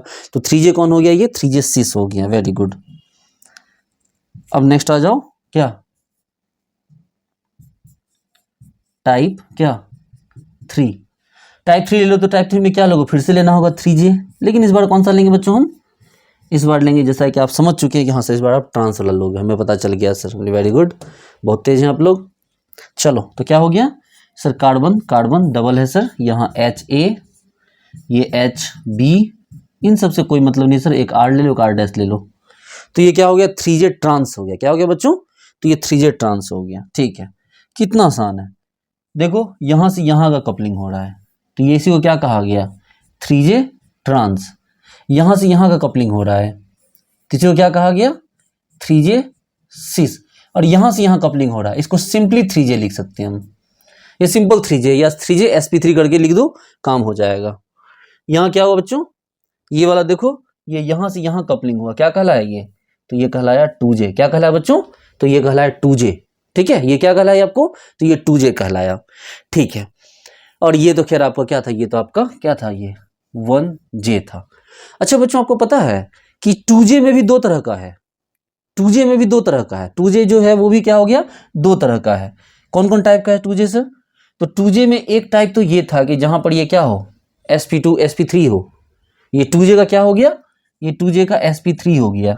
लेकिन 2J का एक sp2 भी है बच्चों, 2J का क्या हो गया, एक sp2 भी है। इसमें भी क्या हो गया, जैसे ये टाइप 1 हो गया 2J का, टाइप 1, तो 2J में एक टाइप 2 भी है, वो कैसा हो गया, तो वो ऐसा हो जाएगा, डबल बॉन्ड CH, ये A और ये क्या हो गया B। तो ये जो कपलिंग कर रहा है, ये कपलिंग क्या कहलाएगा, तो यहां जो कपलिंग कर रहा है बच्चों, ये कहलाएगा 2J, और ये 2J क्या हो गया बच्चों, तो ये 2J sp3 हो गया। ठीक है, चलिए, तो ये देखिए हमारे पास 1J एक टाइप, 2J का दो टाइप। ठीक है, इसको आप एकदम आराम से लिखिए, मैंने बोर्ड गंदा कर दिया, आप मत करना। फिर 3J में क्या हो, 3J में 3 टाइप हो गया।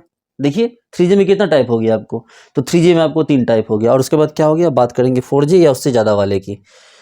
तो 4J या उससे ज़्यादा वाला में तो खैर वो वैल्यू बहुत इतनी वैल्यू कम हो जाएगी कि वो वैसे भी किसी काम का नहीं रहेगा, लेकिन होगा, ये नहीं है कि नहीं होगा। चौथे नंबर पे क्या हो गया भाई, 4J। 4J जैसे कार्बन कार्बन कार्बन, ये देखिए हाइड्रोजन हाइड्रोजन। ठीक है, तो ये बहुत वेरी पुअर होता है, बहुत कम बहुत कम। हालांकि एक एग्जांपल है, जैसे आपके पास ये बेंजीन ले लीजिए, ध्यान दीजिए, अगर मैं आपको बेंजीन ले लूँ यहाँ पर, ये बेंजीन इस तरह से ले लीजिए आप, तो बेंजीन में आपके पास हाइड्रोजन है, यहाँ हाइड्रोजन है, ये हाइड्रोजन है। तो होता क्या है बच्चों, कि जैसे यहाँ पर जो इनके ऑर्बिटल है ना, इस तरह से होते हैं ना, तो ये ऑर्बिटल इंटरनली टच में आ जाते हैं।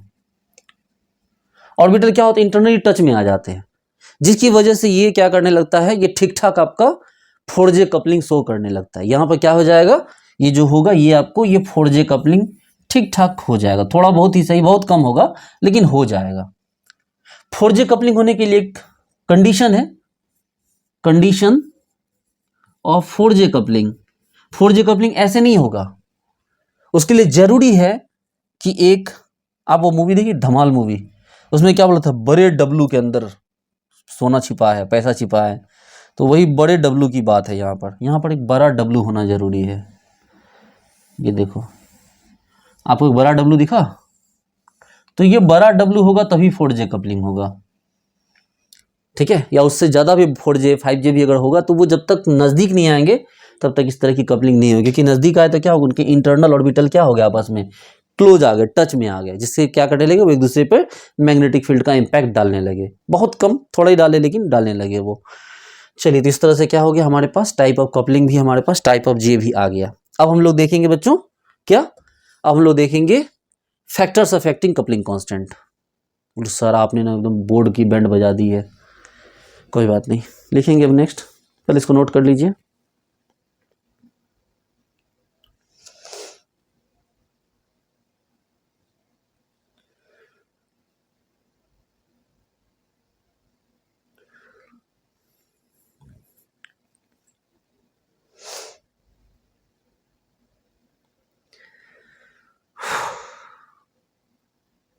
लिखिए,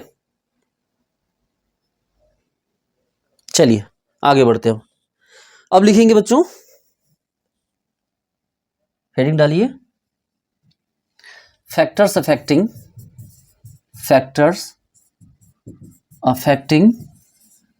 coupling constant, factors affecting coupling constant. ठीक है, फैक्टर्स अफेक्टिंग कपलिंग कांस्टेंट। देखिए बच्चों, अगर बात करें फैक्टर्स अफेक्टिंग कपलिंग कांस्टेंट की, ठीक है, तो बड़ा आसान सा पॉइंट है ये फैक्टर्स अफेक्टिंग कपलिंग कांस्टेंट।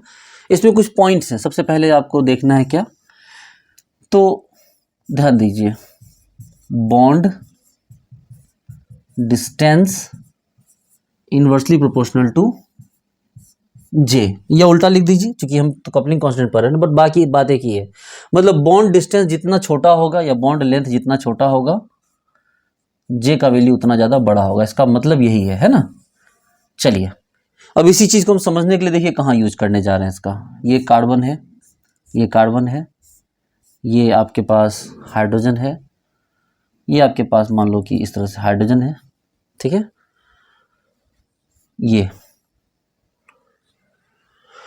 ये रहा हमारे पास, एकदम रिलैक्स हो जाइए बच्चों, ये रहा बेंजीन, हाइड्रोजन, हाइड्रोजन अलग अलग है, डोंट वरी। और ये रहा एक हमारे पास कार्बन, हाइड्रोजन, हाइड्रोजन, बाकी सब कुछ ये सब अलग है, उसमें कोई दिक्कत नहीं है।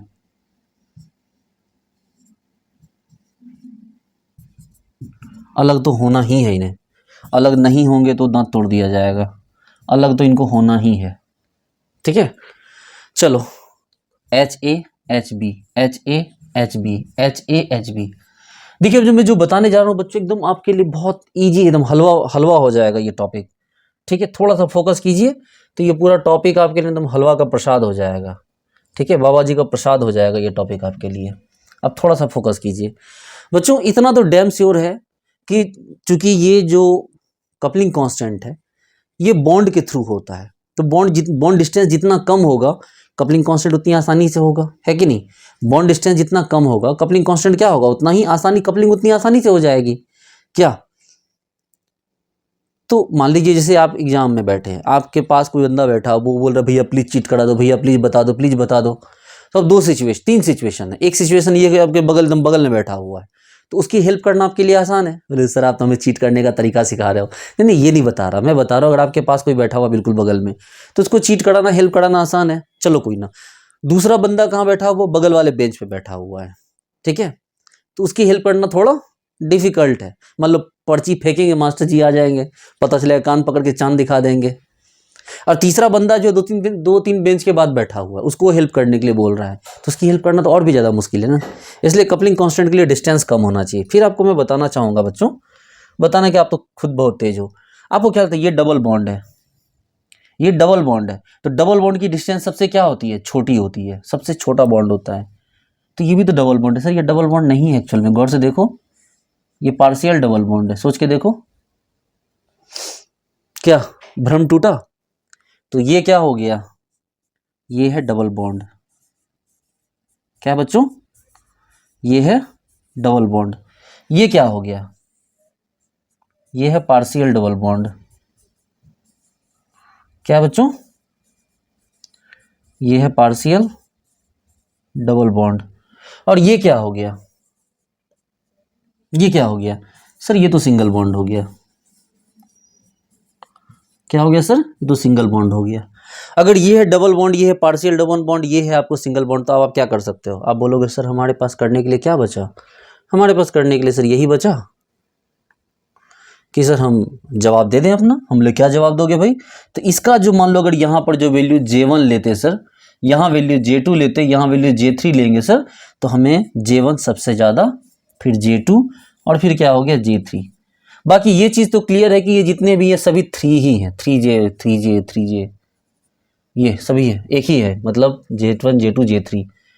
ध्यान देने वाली बात है क्योंकि इस वाले एग्जांपल में क्या हुआ, बात सिर्फ 3J की हुआ, ये 1 2 3 सिंबल है, ये जो नीचे 1 2 3 लगा रहा है वो कुछ नहीं है, वो बस सिंबल है। आप उसके बदले क ख ग लिख दीजिए, ABC लिख दीजिए, XYZ लिख दीजिए, PQR लिख दीजिए, कुछ भी लिख दीजिए। हमारे पास ये है 3J, नीचे वाला कुछ नहीं, नीचे तो आपको सिंबल, आपको वो नहीं देना चाहते हैं 1 2 3, आप कुछ और दे दीजिए। आप 1 2 3 नहीं देना चाहते हैं तो आप क्या कर दीजिए, यहाँ पर कुछ और सिंबल दीजिए, डबल डैश, ट्रिपल डैश। तो कहने का मतलब समझ रहे हैं बच्चों, आपकी मर्जी चलेगी कि 3 तो यहाँ होना ही है, ये तो उसकी पहचान है कि 3J कपलिंग हो रही है। बाकी यहाँ आपको जो मर्जी करे, dash, double dash, triple dash, आप कुछ भी जो देना चाहें वो दे दीजिए, ठीक है। नोट कीजिए इस क्वेश्चन को, नोट कीजिए।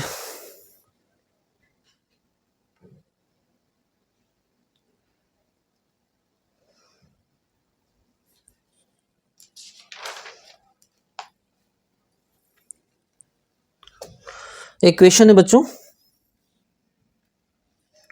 C double bond CH H R, R dash, और C ट्रिपल बॉन्ड H, और ये H, HA, HB, HA, HB। मैंने भी जस्ट बताया कि बॉन्ड डिस्टेंस जितना कम होगा तो कपलिंग कांस्टेंट की वैल्यू उतनी ज़्यादा होगी। तो आपसे ये सवाल पूछा गया बच्चों, तो ये सवाल है आपके लिए, यहाँ से यहाँ मान लो J1 है, ऑब्वियसली 3J ही है, और यहाँ से यहाँ J2 है, ऑब्वियसली ये भी क्या हो गया 3J ही है। सवाल पूछा गया, ऑप्शन दे दिया गया J1 ग्रेटर देन J2, दूसरा दिया गया J2 ग्रेटर देन J1, पूछा हुआ सवाल है।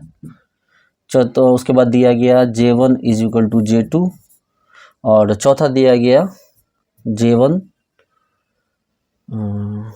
Is equal to J2 is equal to 0। हाँ जी, कौन सा ऑप्शन होगा इसका सही ऑप्शन बताइए। तो ये A, ये B, ये C, ये D। वीडियो पॉज कीजिए, पॉज करिए। सर पॉज करने की जरूरत क्या है सर, हम तो ये क्वेश्चन ऐसे बता देंगे। ये क्वेश्चन है बच्चों, J1 J2 का वैल्यू मतलब आपको ऑर्डर पूछा है, वो सर तो देखते ही बता दिए थे सर, सपने में भी ये क्वेश्चन बता सकते हैं कि ये वाला आंसर होगा। हमने अच्छा ये आंसर होगा नहीं नहीं होगा बच्चों ये आंसर, और ये आपको पहले ही दिया हुआ था कि आप गलत कर सकिए, आपको जानबूझ के पहले दिया गया है, ठीक है। तो कौन सा हो जाएगा, तो सर ये वाला होगा, ठीक है। नहीं सॉरी, ये ज़्यादातर बच्चे इसी को लगाएंगे कि J2 ग्रेटर देन J1, आपको लगेगा सर ट्रिपल बॉन्ड है, मतलब ठीक है ना। आप अपना आंसर बताइए, मेरे आंसर को छोड़ दीजिए, कौन सा आंसर आपके हिसाब से। कितने लोग ये वाला बोल रहे हैं, कितने लोग ये वाला बोल रहे हैं, हाथ उठाइए। आपका क्या है जी, कौन सा बोले आप, ये वाला, हाँ पता ही बोलोगे आप, बट आंसर वो नहीं है, आंसर ये है J1 ग्रेटर देन J2।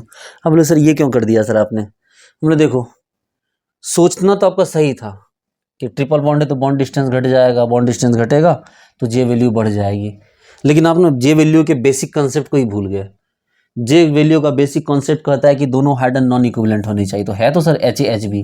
हम बोले अच्छा लिख देने से क्या हो जाता है, हाँ? मैं लिख दूँ आई एम शाहरुख खान, तो क्या मैं शाहरुख खान बन जाऊंगा क्या, मैं उसी तरह ललिता किरण, नहीं ना,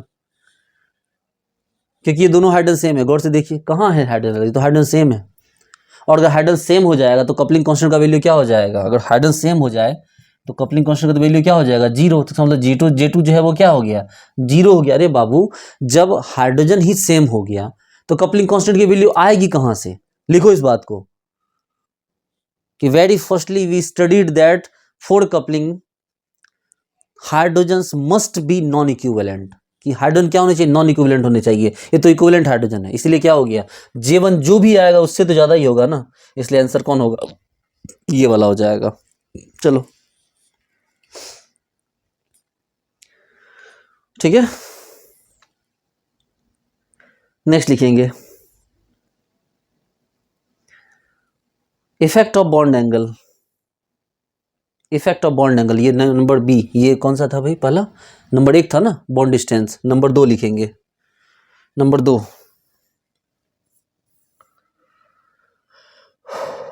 बॉन्ड लेंथ था। अब बात करते हैं बॉन्ड एंगल की, हम इसके बारे में डायरेक्ट कुछ नहीं बोलेंगे, इफेक्ट ऑफ बॉन्ड एंगल, अब इसके बारे में डायरेक्ट नहीं बोल सकते हैं, ये स्पेशली फॉर 3J है, ये 3J में ही काम आएगा।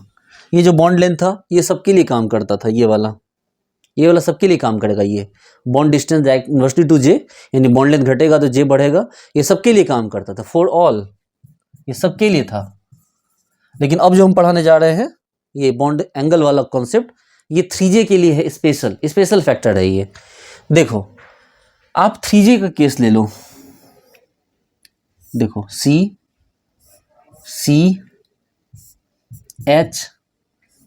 H और ये डिस्टेंस है, मान लो ये R1 लिया, ये R2 लिया, तो ऑटोमेटिकली क्या हो गया, ये HA मान लो और इसको क्या मान लो HB मान लो। दूसरा केस ले लो C HA HB, यहाँ R1 यहाँ R2, ठीक है। देखो एक R1 है, मतलब एक ये है, एक ये है। अगर मैं बोलूं कि आपको ये वाला जो हो गया ये है, और एक यहाँ पे आपको, सॉरी ये नहीं, यहाँ से ना HA से HB यहाँ पर, तो ये बोल सकते हैं कि ये क्या हो गया, जे क्या ट्रांस, और 3J तो ये है 3J ट्रांस। और यहाँ क्या हो गया बच्चों, तो यहाँ से यहाँ, तो ये क्या हो गया बच्चों, तो ये 3J सिस हो गया। ध्यान दीजिए, वो 3J ट्रांस हो गया और ये क्या हो गया, 3J सिस हो गया। चलो ठीक है। तो प्यारे बच्चों, आपको एक बात जानना होगा कि जो 3J ट्रांस जो होता है ना, उसका वैल्यू आपको याद रखना होगा, मतलब जानना होगा। याद क्या, 3J ट्रांस का वैल्यू होता है 12 से 16 हर्ट्ज। कितना होता है बच्चों, 12 to 16 हर्ट्ज। और 3J सिस का वैल्यू होता है 8 से 12 हर्ट्ज। और यहाँ पर एक कार्पलस चचा थे, उनका कार्पलस डायग्राम या कार्पलस इक्वेशन है। वो कहते हैं कि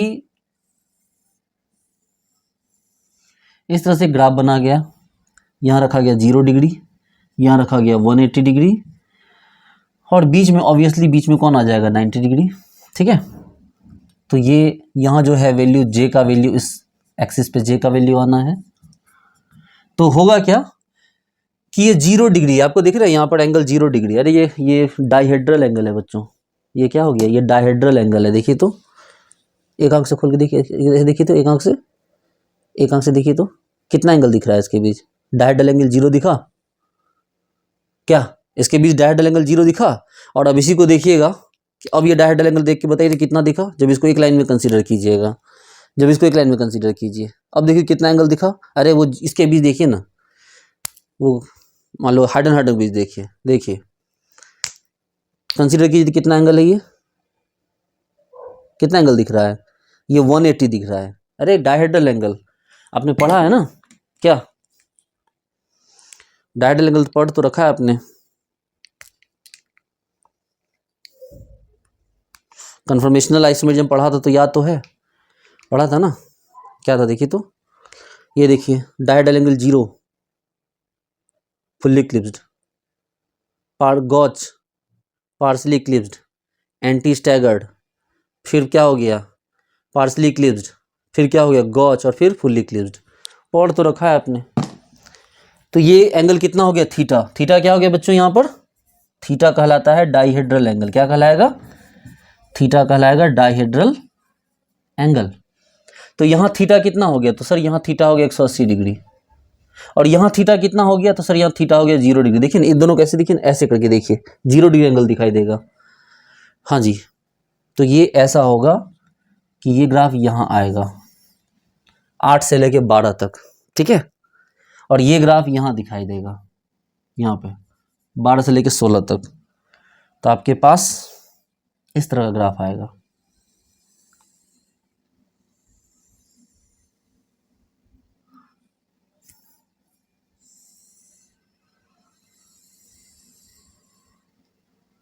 देखो ये इस तरह का, ये है कार्पलस इक्वेशन कि ये जो वैल्यू है बच्चों, ये क्या हो गया 8 से 12 के रेंज में आता है, और ये वाला क्या होता है 12 से 16 के रेंज में आता है। और अगर 90 डिग्री पे लिया जाए तो ये क्या हो गया, ये वैल्यू 0 हो जाएगा ना, जे का वैल्यू। सोचो एट 90 डिग्री वैल्यू क्या हो गया, 0 नहीं हो गया क्या। अरे 90 डिग्री थीटा पर अगर 90 डिग्री डायहेड्रल एंगल ले लिया जाए, क्या अगर डायहेड्रल एंगल 90 डिग्री ले लिया जाए तो इसका वैल्यू कितना हो जाएगा, वो 0 हो जाएगा। ठीक है, जो कि हम ले ही नहीं सकते यहाँ पर, जैसा कोई केस आएगा तो देखा जाएगा। तो कार्पलस इक्वेशन ने बताया कि अगर थीटा का वैल्यू, थीटा क्या हो गया आपको, थीटा आपको हो गया क्या डायहेड्रल एंगल। ये 0 डिग्री हो तो ये जो 0 डिग्री जस्ट लाइक ये ट्रांसिस वाला केस, तो इसमें 3J सिस का वैल्यू कितना आएगा 8 से 12 हर्ट जाएगा। और अगर ट्रांस हो जाए 180 डिग्री के एंगल पे तो क्या हो जाएगा 3J ट्रांस कितना हो जाएगा 12 से 16 हर्ट हो जाएगा। ये आपको पता है, ठीक है। चलो बोले सर अभी आप एक चीज़ छिपा रहे हैं। हाँ छिपा तो रहे हैं अभी आपसे, क्या छिपा रहे हैं वो क्वेश्चन में पूछ रहे हैं। लो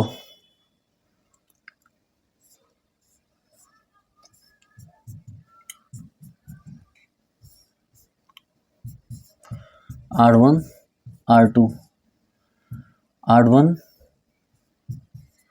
R2,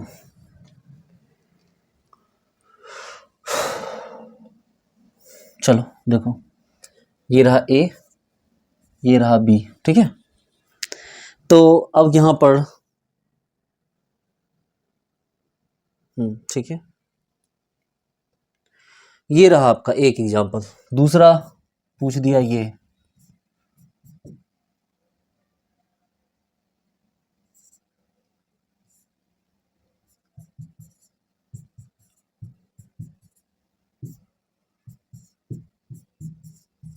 हाँ जी, ये आपसे पूछ दिया गया, दो एग्जाम्पल दिया गया, एक दिया गया सिस टाइप से, एक दिया गया ट्रांस टाइप से। पूछा जा रहा है इसके लिए पूछा गया कि बताओ ये HA है, ये HB है, इसके लिए J1, और ये HA रहा, ये HB रहा, ये क्या हो गया J2।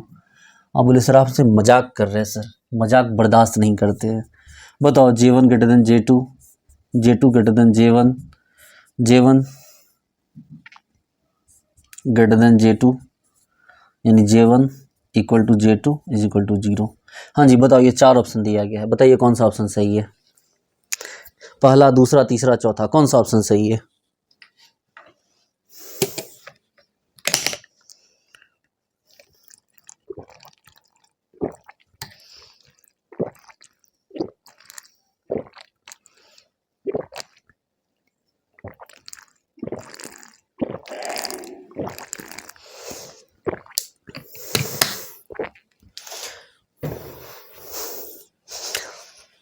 हाँ जी कौन सा?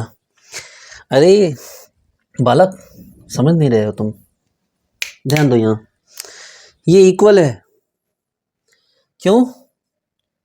यस, ये रोटेशन हो जाएगा, कन्फर्मेशन हो जाएगा। एंगल की तो कोई बात ही मत करो यहाँ पर, ये तो नॉर्मल केस है, नॉर्मल 3J नॉर्मल, ये ध्यान दो 3J तो है, नो डाउट 3J ही है, ये है तो 3J 1 2 3, इसमें कोई शक की बात नहीं है, 3J ही है। लेकिन एंगल कॉन्सेप्ट नहीं आएगा, कार्ड प्लस यहाँ काम नहीं करेगा, क्योंकि तो क्या हो गया, ये तो मतलब कन्फर्मेशन हो रहा है, गोल गोल घूमते रहेगा। ये तो ऐसा है बच्चों, ये तो ऐसा है, देखो ये तो ऐसा है, गोल गोल घूम रहा है, एंगल फिक्स कहाँ हो रहा है? जैसे ये वाला में एंगल फिक्स था, इसमें सिस ट्रांस नहीं बन सकता था, सब अलग अलग था, इसमें तो गोल गोल घूम, देखो ये तो गोल गोल घूम रहा है। अगर ये गोल गोल घूम रहा है बच्चों, तो आप फिर आपके पास ऑप्शन क्या है? कुछ नहीं सर, बराबर हो जाएगा सिंपली, ये वाला 0 भी नहीं होगा, 0 क्यों होगा भला? लेकिन ऑप्शन कौन सा जाएगा? J1 is equal to J2। ठीक है, चलिए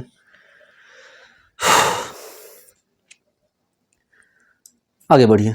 नेक्स्ट लिखेंगे effect of plus M and minus M group, effect of plus M and minus M group, effect of plus M minus M group. देखो सारा खेल घूम फिर के 3J पे ही आएगा, यही है आपका मेन कॉन्सेप्ट 3J, बाकी 2J वगैरह उतना नहीं पूछता है, सारा खेल घूम फिर के आपको 3J पर ही आने वाला है।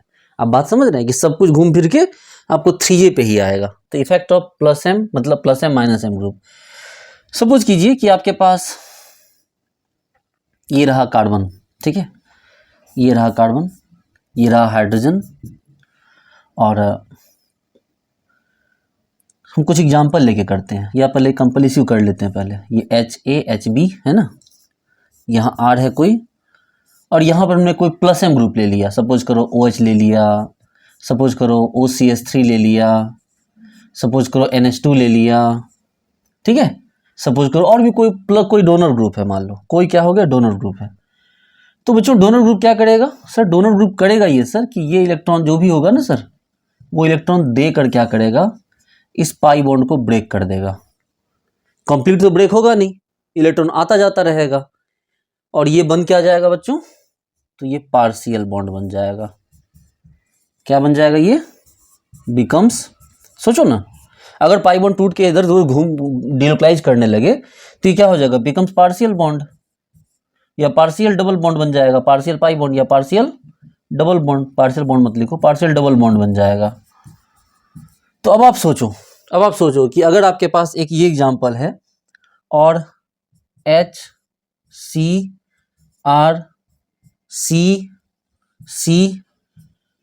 डैश और ये H होता, तो आप किसका J वैल्यू ज्यादा लिखते? ऑब्वियसली अगर इसका J है, यहाँ इसके लिए J है और इसके लिए J है, तो हम डैम श्योर होके क्या करेंगे? इस वाले का J वैल्यू ज्यादा हो जाएगा इस वाले से। क्या? नहीं सर, इसका ज्यादा होगा। अरे ये तो पार्शियल बॉन्ड बन गया बबरुआ, पार्शियल बॉन्ड बन गया, तो पार्शियल का तो वैसे भी कम होता, मैंने आपको दिखलाया तो था थोड़ी देर पहले। क्या? ये देखो पार्शियल डबल बॉन्ड का जे वैल्यू क्या होता है, कम हो जाता है, ठीक है। तो जो पार्शियल वैल्यू होगा उसका जे वैल्यू क्या हो जाएगा, पार्शियल का जे वैल्यू कम हो जाएगा। अच्छा ये तो डोनर था, और एक्सेप्टर क्या करेगा, एक्सेप्टर भी यही काम करेगा, उसकी भी सेम नौटंकी है। देखो कार्बन कार्बन H A, ये मान लो आपके पास R हो गया, ये क्या हो गया, ये HB। मान लो हम जैसे यहाँ ले लेते हैं साइनाइड ले लेते हैं, जैसे हम यहाँ पर NO2 ले लेते हैं, हम इस यहाँ पर CHO ले लेते हैं, ऐसा कोई भी ग्रुप लेते हैं जो क्या करते हैं, जो माइनस एम ग्रुप। बच्चों ये सभी क्या हो गया, अगर आप गौर से देखोगे तो आपको पता चलेगा ये सभी क्या हो गए, ये सभी प्लस एम ग्रुप थे। ये सब कौन सा ग्रुप है, तो सर ये सभी माइनस एम ग्रुप है। गौर से देखिए तो क्या हो गया, सभी माइनस एम ग्रुप है। अगर माइनस एम ग्रुप है इसका मतलब ये वाला बॉन्ड यहाँ जा रहा है, परमानेंटली नहीं जाएगा, अप डाउन करेगा, और ये भी क्या बन जाएगा, तो ये भी बन जाएगा पार्शियल डबल बॉन्ड बन जाएगा, पार्शियल डबल बॉन्ड। तो पार्शियल डबल बॉन्ड बन गया तो बात खत्म हो गई। फिर तो क्या हो गया, इसका भी जे वैल्यू क्या हो गया, घट गया। अगर हम इससे कंपेयर करवा दें बच्चों, इससे क्या किसी से भी कंपेयर करवाएं डबल बॉन्ड वाले से, चाहे सिस से चाहे ट्रांस से, जो पार्शियल बन गया वो नीचे आ गया, सिस ट्रांस दोनों से नीचे आ गया ना। देखो ये मान लो अगर नॉर्मल केस लेते हैं इस तरह से, तो इससे क्या होता, इससे ये मान लो J1 और ये J2, मान लो यहाँ पर ये J2 यहाँ था ना, यहाँ वाला ऐसे, तो ये जो J2 होता वो J1, और ये क्या हो गया, अरे मान लो कुछ भी मान लो ना, ये जैसे J1 था इसको J1 डैश मान लेते, उसी तरह J2 ले लो, इसको J2 डैश मान, कुछ भी करो ना, बात क्लियर करना। तो ये वाला ज़्यादा हो गया, J2 वाला J2 डैश से ज़्यादा हो गया। क्यों, क्योंकि आपको डोनर और एक्सेप्टर आ जाने से क्या हुआ कि जो पाई बॉन्ड था वो पाई बॉन्ड कैसा बन गया, पार्शियल पाई बॉन्ड बन गया बच्चों। और पार्शियल पाई बॉन्ड अगर बन गया तो हो तो गया, प्रॉब्लम तो आ ही तो गई। पार्शियल पाई बॉन्ड का जो आपको कपलिंग कांस्टेंट वैल्यू होता है वो क्या होता है, कम होता है ना। क्या, पार्शियल पाई बॉन्ड का कपलिंग कांस्टेंट वैल्यू कम होता है। बस बात यही तो समझानी थी आपको, क्लियर तो हो गई बात। चलो अगर इसी में एग्जाम्पल जोड़ दिया जाए, बोलो सर एग्जाम्पल क्या, वही तो आप करवा ही तो चुके हैं, वही एग्जाम्पल जोड़ोगे और क्या करोगे ना, मतलब ठीक है वही वाली बात है। C double bond C H R ले लो, यहाँ ले लिया हमने OH, यहाँ पे ले लिया हमने H ले लिया। OH मतलब ऐसा कुछ मतलब जिसमें हाइड्रोजन आए, ठीक है। हाँ लेकिन ले सकते हो, कोई फर्क नहीं पड़ता, मेन तो लिख तो देना है यहाँ HA और HB। लो एक ये हो गया C double bond C HA H, अभी सबको भी कंपेयर करना बाकी है, NO2 HB, ठीक है। ये आ गया जैसे कि हमारे पास C डबल, चलो ना वही वाली बात है, एक ही बात को 50 बार लिख के क्या फ़ायदा। अब बात तो समझ गए ना बच्चों, बात समझ गए आप। क्या इससे क्या हो गया, कम हो गया, इससे क्या हो गया, कम हो गया, effect of plus M minus M group. चलिए लिख लीजिए इसको, थोड़ा सा नोट कर लीजिए, इसको पॉइंट को नोट कर लीजिए। लिखेंगे plus M and minus M groups, plus M and minus M groups, plus M and minus M groups, plus M and minus M groups, plus M and minus M groups, cleave the bond, cleave the pi bond, cleave the pi bond, cleave the pi bond and make it partial, and make it partial, and make it partial, and as we know, and as we know, and as we know that coupling constant of partial bond, coupling constant of partial bond, coupling constant of partial bond, coupling constant of partial bond is less than the complete pi bond. Partial pi bond is less than complete pi bond.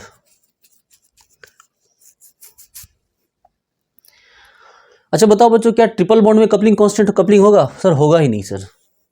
क्यों नहीं होगा? नहीं होगा sir, बस ठीक है। Carbon carbon में तो नहीं होगा, कोई ना, आप 2 4 10 एग्जाम्पल लिख के देखो खुद से, देखो क्या विजुअलाइज कर पाते हो। चलो effect of plus M minus M हो गया।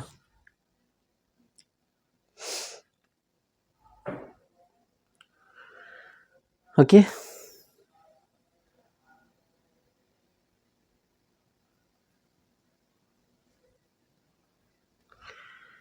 चलिए अब लिखेंगे फाइनल, लिखेंगे फाइनली जे वैल्यू, फाइनली लिखिए जे वैल्यू, जे वैल्यू। बच्चों अब तैयार हो जाइए समरी प्लस फाइनल कॉन्सेप्ट के लिए। जे वैल्यू नंबर 1, एकदम ध्यान दीजिए, 1J, ठीक है। आप इसको एक ही जगह बॉक्स बना के लिख लेना, मैंने बॉक्स बना के नोट्स में लिखा हुआ है 1J।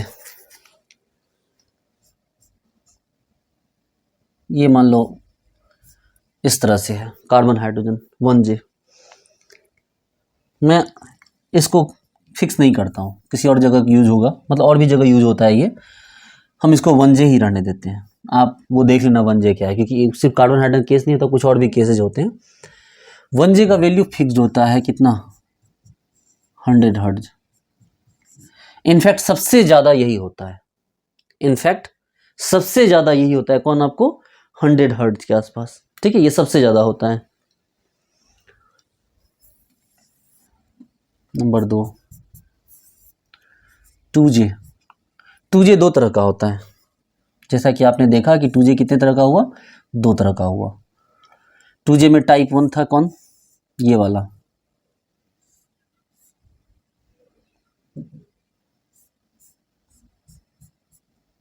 HA HB, ठीक है, ये 2J हुआ। तो ये HA HB के बीच जो कपलिंग कांस्टेंट हुआ, ये हुआ कितना, 2 to 4 हर्ट्ज। कितना हो गया बच्चों, ये 2 to 4 हर्ट्ज हो गया, ठीक है। लेकिन अगर इसी में अगर हमारे पास ऐसे लेते हैं हम लोग, sp3 को लेते हैं, sp2 ना लेके, अगर हम sp3 ले लेते हैं, ये वाला A B अलग अलग है बच्चों, तो ये वैल्यू हो गया,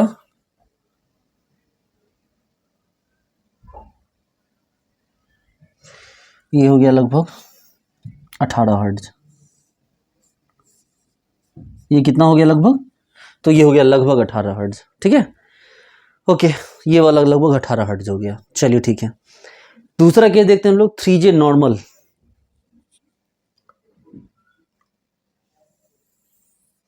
ये सेकंड केस हो गया। अब आ जाइए थर्ड केस। थर्ड में हमने जिससे लिया 3J, सर थर्ड में क्या लिया, 3J।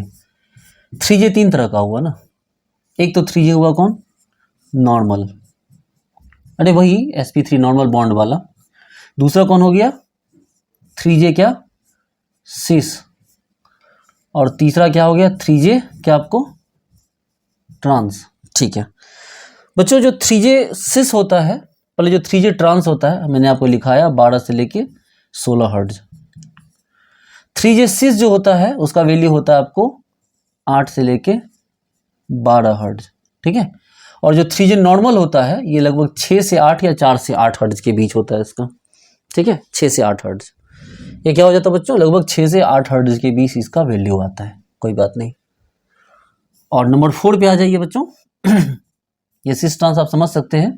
नंबर 4 पे आ जाएंगे, अब कौन है नंबर 4 पे, नंबर 4 पे हमारे पास है 4J एंड हायर। इसका वैल्यू सबसे कम होता है, इसका वैल्यू होता है लगभग 0 to 2 हर्ट्ज, ये सबसे कम होता है, ठीक है। इसको याद करना है प्यारे बच्चों, इसको याद करना बड़ा इंपॉर्टेंट है इसे, क्योंकि एग्जाम में सवाल पूछ देता है इससे, कई बार पूछा गया है। आप पता चलेगा आपको ये वैल्यू को याद करने में आप परेशान हो जाएंगे। देखिए मैं आपको आसान सा तरीका बताता हूँ, देखो एकदम ध्यान दो। 1J सबसे आगे है, बोलो हाँ। 4J सबसे पीछे है, बोलो हाँ। इसमें तो कोई शक नहीं कि 1J सबसे आगे है और 4J सबसे पीछे है। देखो 1J क्या हो गया, लगभग 100 हर्ट्ज हो गया, वो सबसे आगे, और 4J 0 से 2 हो गया, वो सबसे पीछे हो गया। और 3J होता है बीच में, 3J कौन सा, बीच में। तो 3J बीच में कैसे होता है, 3J तो सर 3J का तो सिस्टम बड़ा फिक्स है सर। 3J किस में, नॉर्मल नहीं, नॉर्मल सबसे पीछे होगा, मतलब 3J का सर क्या हो गया, सबसे पहले 3J का ट्रांस सबसे ज़्यादा, फिर 3J का सिस, और फिर 3J का क्या, नॉर्मल। ये सर 3J में 3 पार्ट है सर, तीनों बीच में आ गया सर। सर 2J का जो sp3 होता है वो आगे होता है, 2J का sp3 आगे और 2J का sp2 पीछे, 2J का sp2 पीछे, बाकी तो जो जहां है वो वहां है ही अपनी जगह पे। 4J देखो इस तरह से आप याद करोगे तो आपको याद हो जाएगा एक बार में। देखो मैंने क्या बोला, देखो 1J आगे 4J पीछे, कहानी खत्म इसकी, इसमें कुछ सोचने के लिए नहीं है। ये जो 2 है वो क्या कर लेगा, कवर कर लेगा 3 को।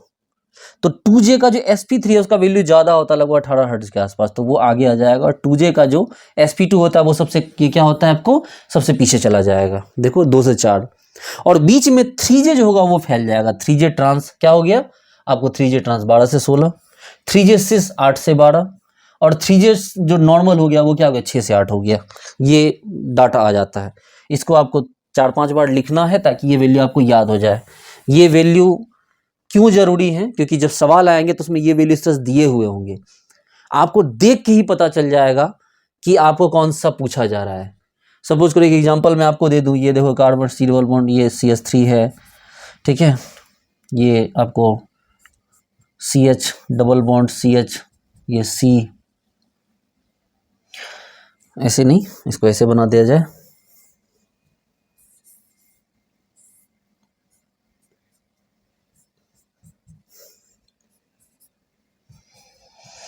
हाँ जी। इसके लिए बोला कि J का वैल्यू कौन सा होगा, इसमें J का वैल्यू पूछा गया है, ठीक है। इसमें क्या कर दिया है, R1 R2 नहीं, R1 R2 नहीं है, वो हाइड्रोजन वाला नहीं है, ये HA और HB के बीच रिलेशन पूछ दिया और J का वैल्यू दे दिया। J आपको वैल्यू हो सकता है कि 100 दे दिया, एक ऑप्शन क्या दे दिया, J का वैल्यू आपको दे दिया 100 हर्ट्ज, दूसरा दे दिया आपको कितना 18 हर्ट्ज, तीसरा दे दिया आपको कितना, आपको लगभग 7 हर्ट्ज दे दिया, चौथे दे दिया आपको 15 हर्ट्ज, तीसरा दे दिया आपको 11 हर्ट्ज। 5 ऑप्शन दिया, बोलो कौन सा ऑप्शन सही होगा। अब बोलोगे सर देखो वो 100 हर्ट्ज होता है 1 का सर, 1J का, 18 हर्ट्ज होता है सर जो 2J होता है ना सर, 2J में भी sp3 वाला उसका होता है सर। 7 हर्ट्ज की बात कर रहा है, इसका मतलब सर ये बात कर रहा है नॉर्मल की, जो नॉर्मल ये है नहीं सर। सर 11 हर्ट्ज की बात कर रहा है, तो 11 हर्ट्ज तो सिस का होता है सर, 8 से 12 सिस का, जो कि सिस ये है नहीं, तो इसका मतलब एक ही ऑप्शन है, क्या हो गया 15 हर्ट्ज।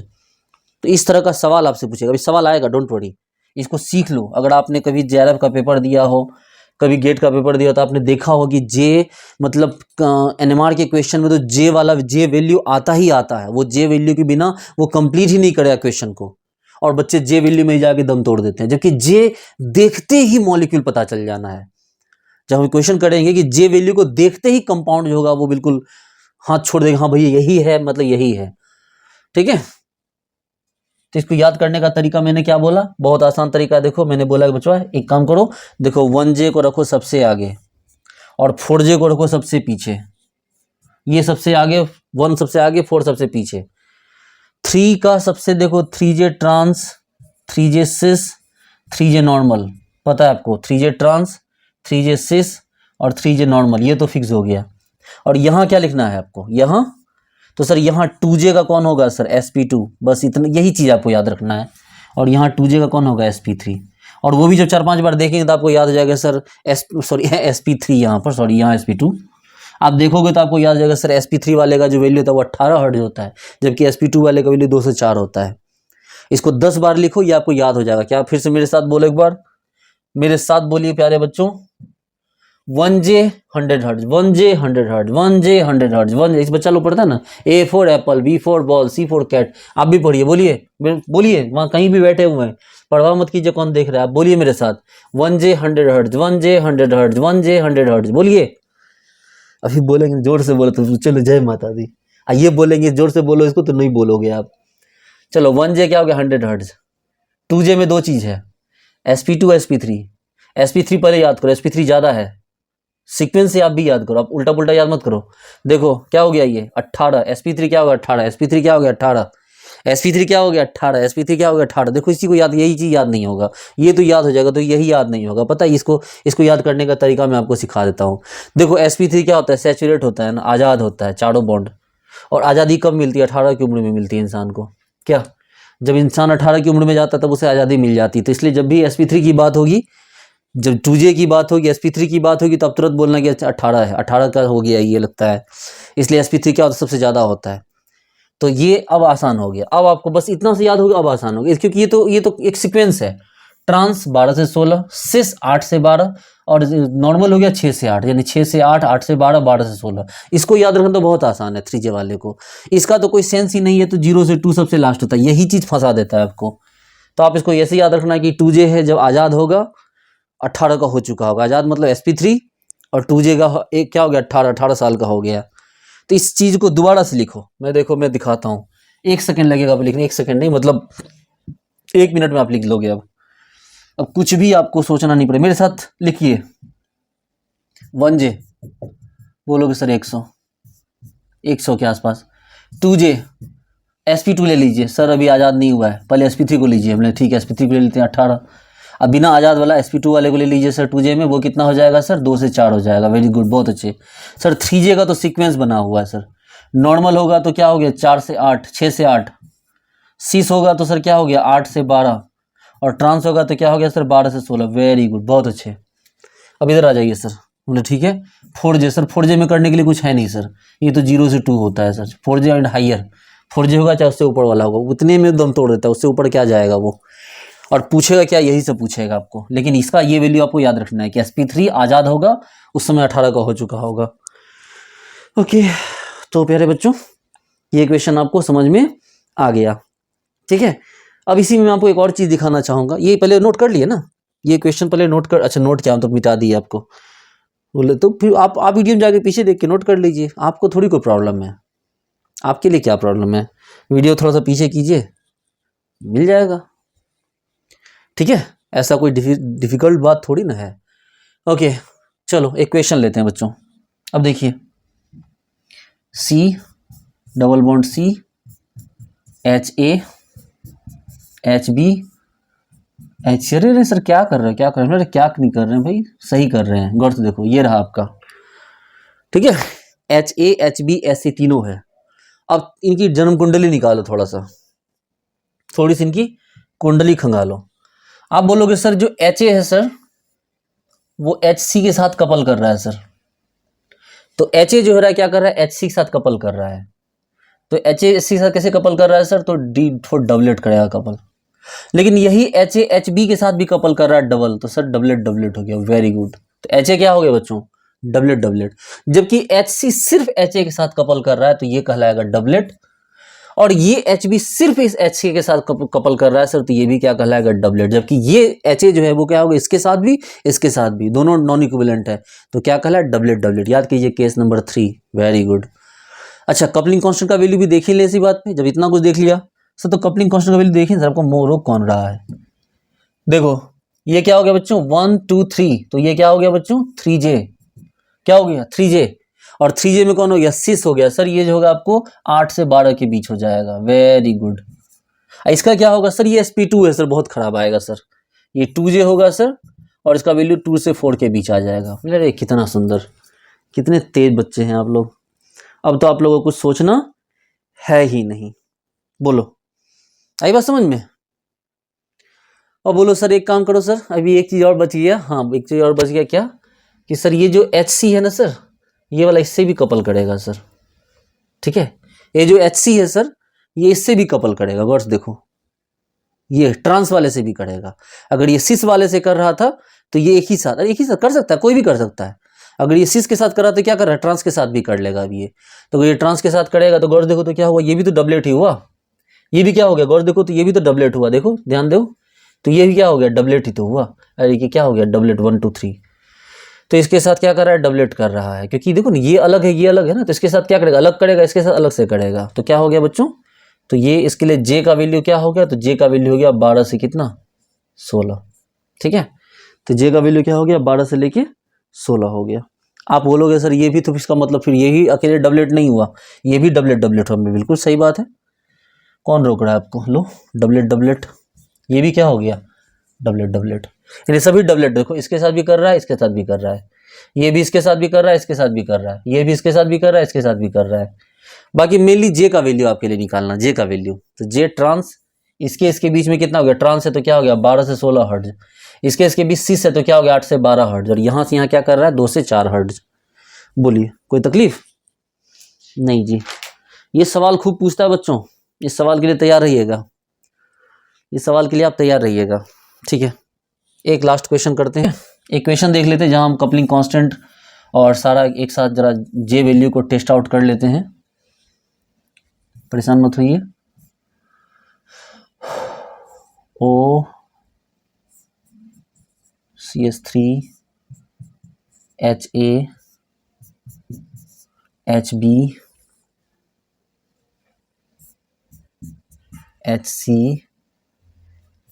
R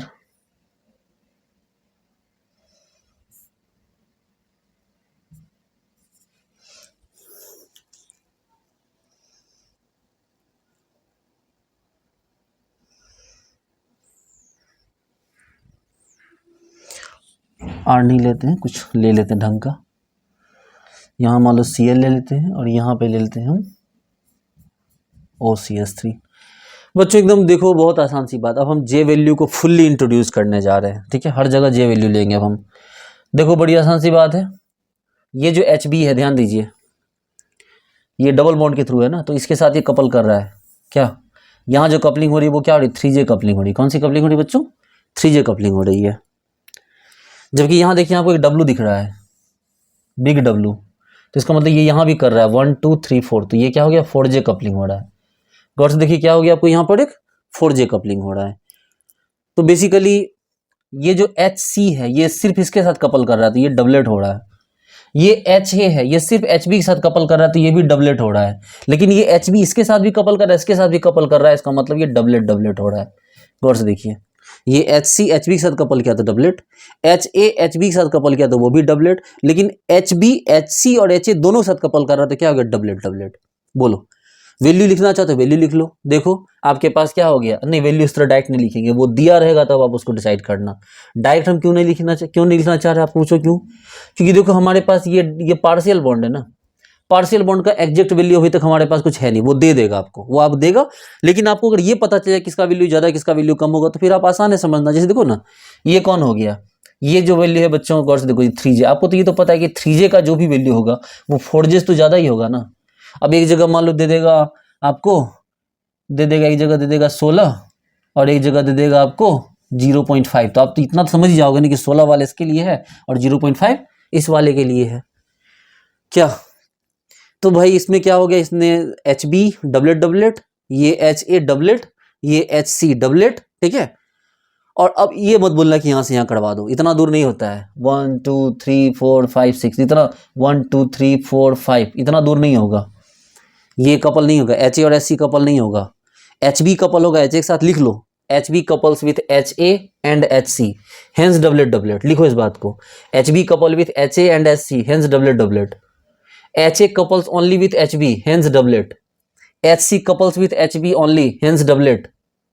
ठीक है, ये लिख लो। यहां पर क्या हो गया? HC एंड HB के बीच कौन सा कपलिंग कांस्टेंट है? 3J।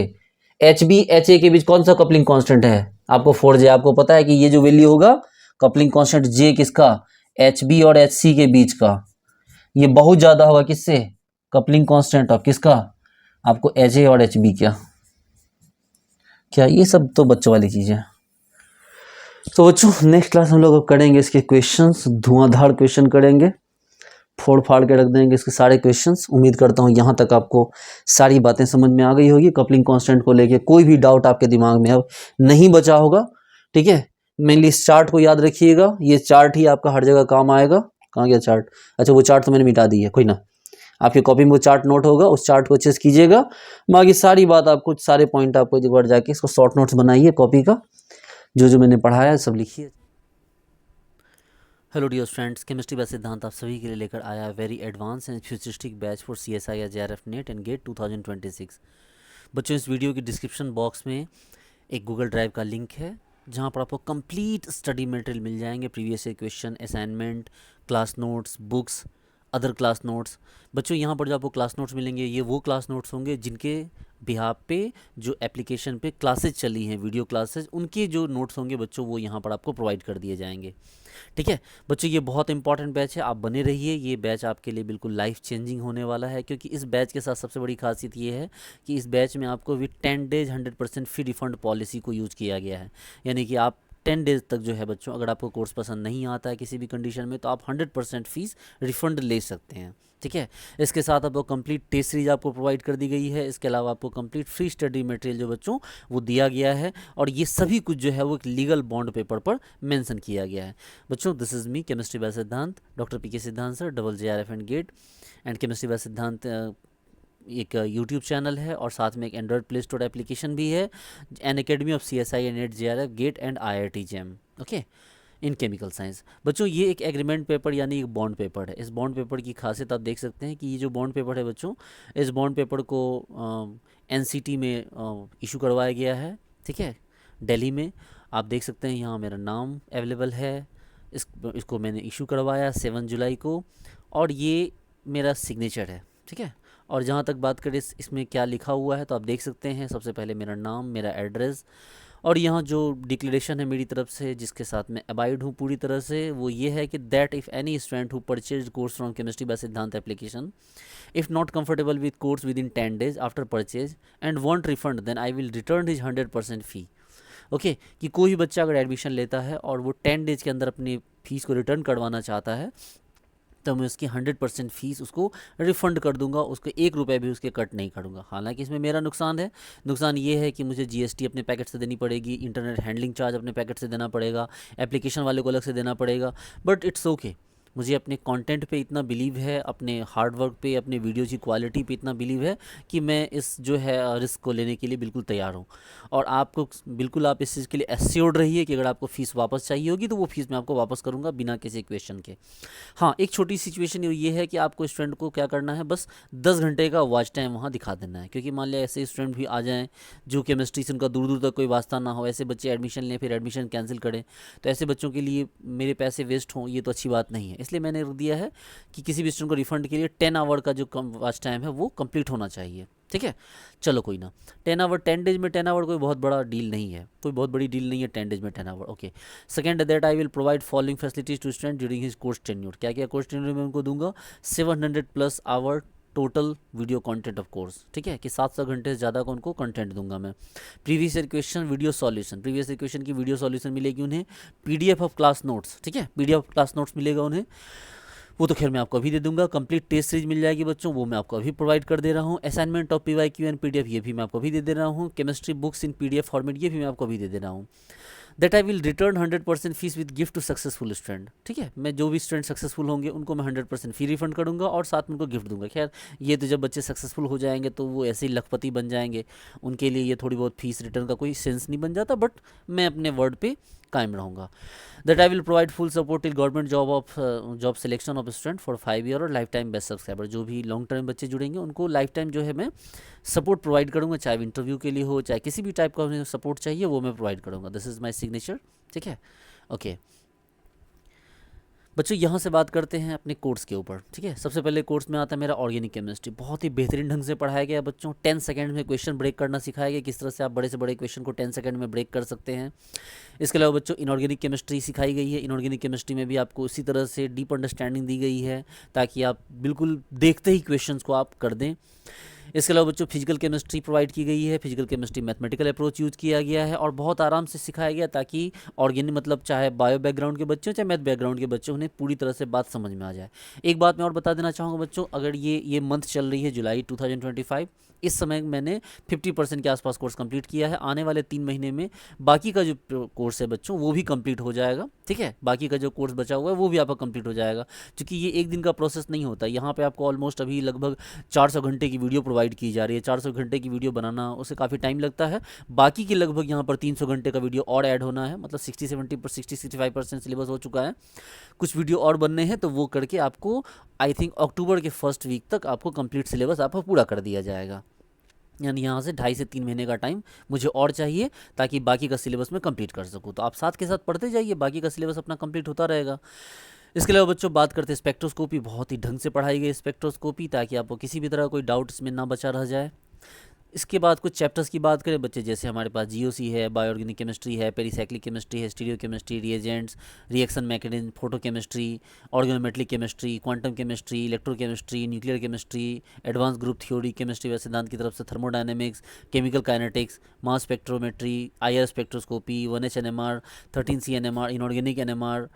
बच्चों ये सारे कोर्सेज आपको बहुत ही एडवांस लेक्चर रिकॉर्ड किए गए, जहाँ पर पूरा भर भर के प्रीवियस ईयर क्वेश्चंस को यूज़ किया गया है। ठीक है, बहुत कायदे से आपको सारे क्वेश्चंस करवाए गए हैं ताकि किसी भी तरह का कोई डाउट आपके लिए बच ना जाए। अच्छा, बात करते हैं बच्चों आपको फुल टेस्ट सीरीज़ के ऊपर। टेस्ट सीरीज़ बहुत ही आपको सारे टेस्ट सीरीज अभी प्रोवाइड कर दिए गए हैं। टेस्ट सीरीज 2 पार्ट में होंगे, एक होगा बच्चों चैप्टर वाइज टेस्ट और एक होगा आपको full length test. Chapter wise test आपको अभी के अभी प्रोवाइड कर दिया गया है, फुल लेंथ टेस्ट आपको कुछ दिनों में प्रोवाइड कर दिया जाएगा। चूँकि अभी आप पढ़िए, चैप्टर टेस्ट दीजिए और फुल लेंथ टेस्ट भी आपको प्रोवाइड कर दिया जाएगा। देखिए चैप्टर वाइज टेस्ट में हमने लगभग सारे टेस्ट अपलोड कर दिए, जैसे ये देख सकते हैं बहुत सारे टेस्ट हैं जो अपलोड किए हुए हैं। ओके, इसके बाद बच्चों बात करते हैं इसके सब्सक्रिप्शन की। बच्चों 6 मंथ की जो सब्सक्रिप्शन होगी, ठीक है, 6 मंथ में ये सारी फैसिलिटी आपको प्रोवाइड होंगी। High quality video, previous year question solution, updated and advance syllabus, full test series, free study material. ठीक है बच्चों, ये जो 6 मंथ का जो कोर्स होगा बच्चों, ये हो जाएगा आपको 3599। ठीक है, 3599 का कोर्स फी जो होगा बच्चों 6 मंथ के लिए हो जाएगा। 1 मंथ जो 1 ईयर है बच्चों 12 मंथ, वहाँ भी लगभग सब कुछ सेम ही है।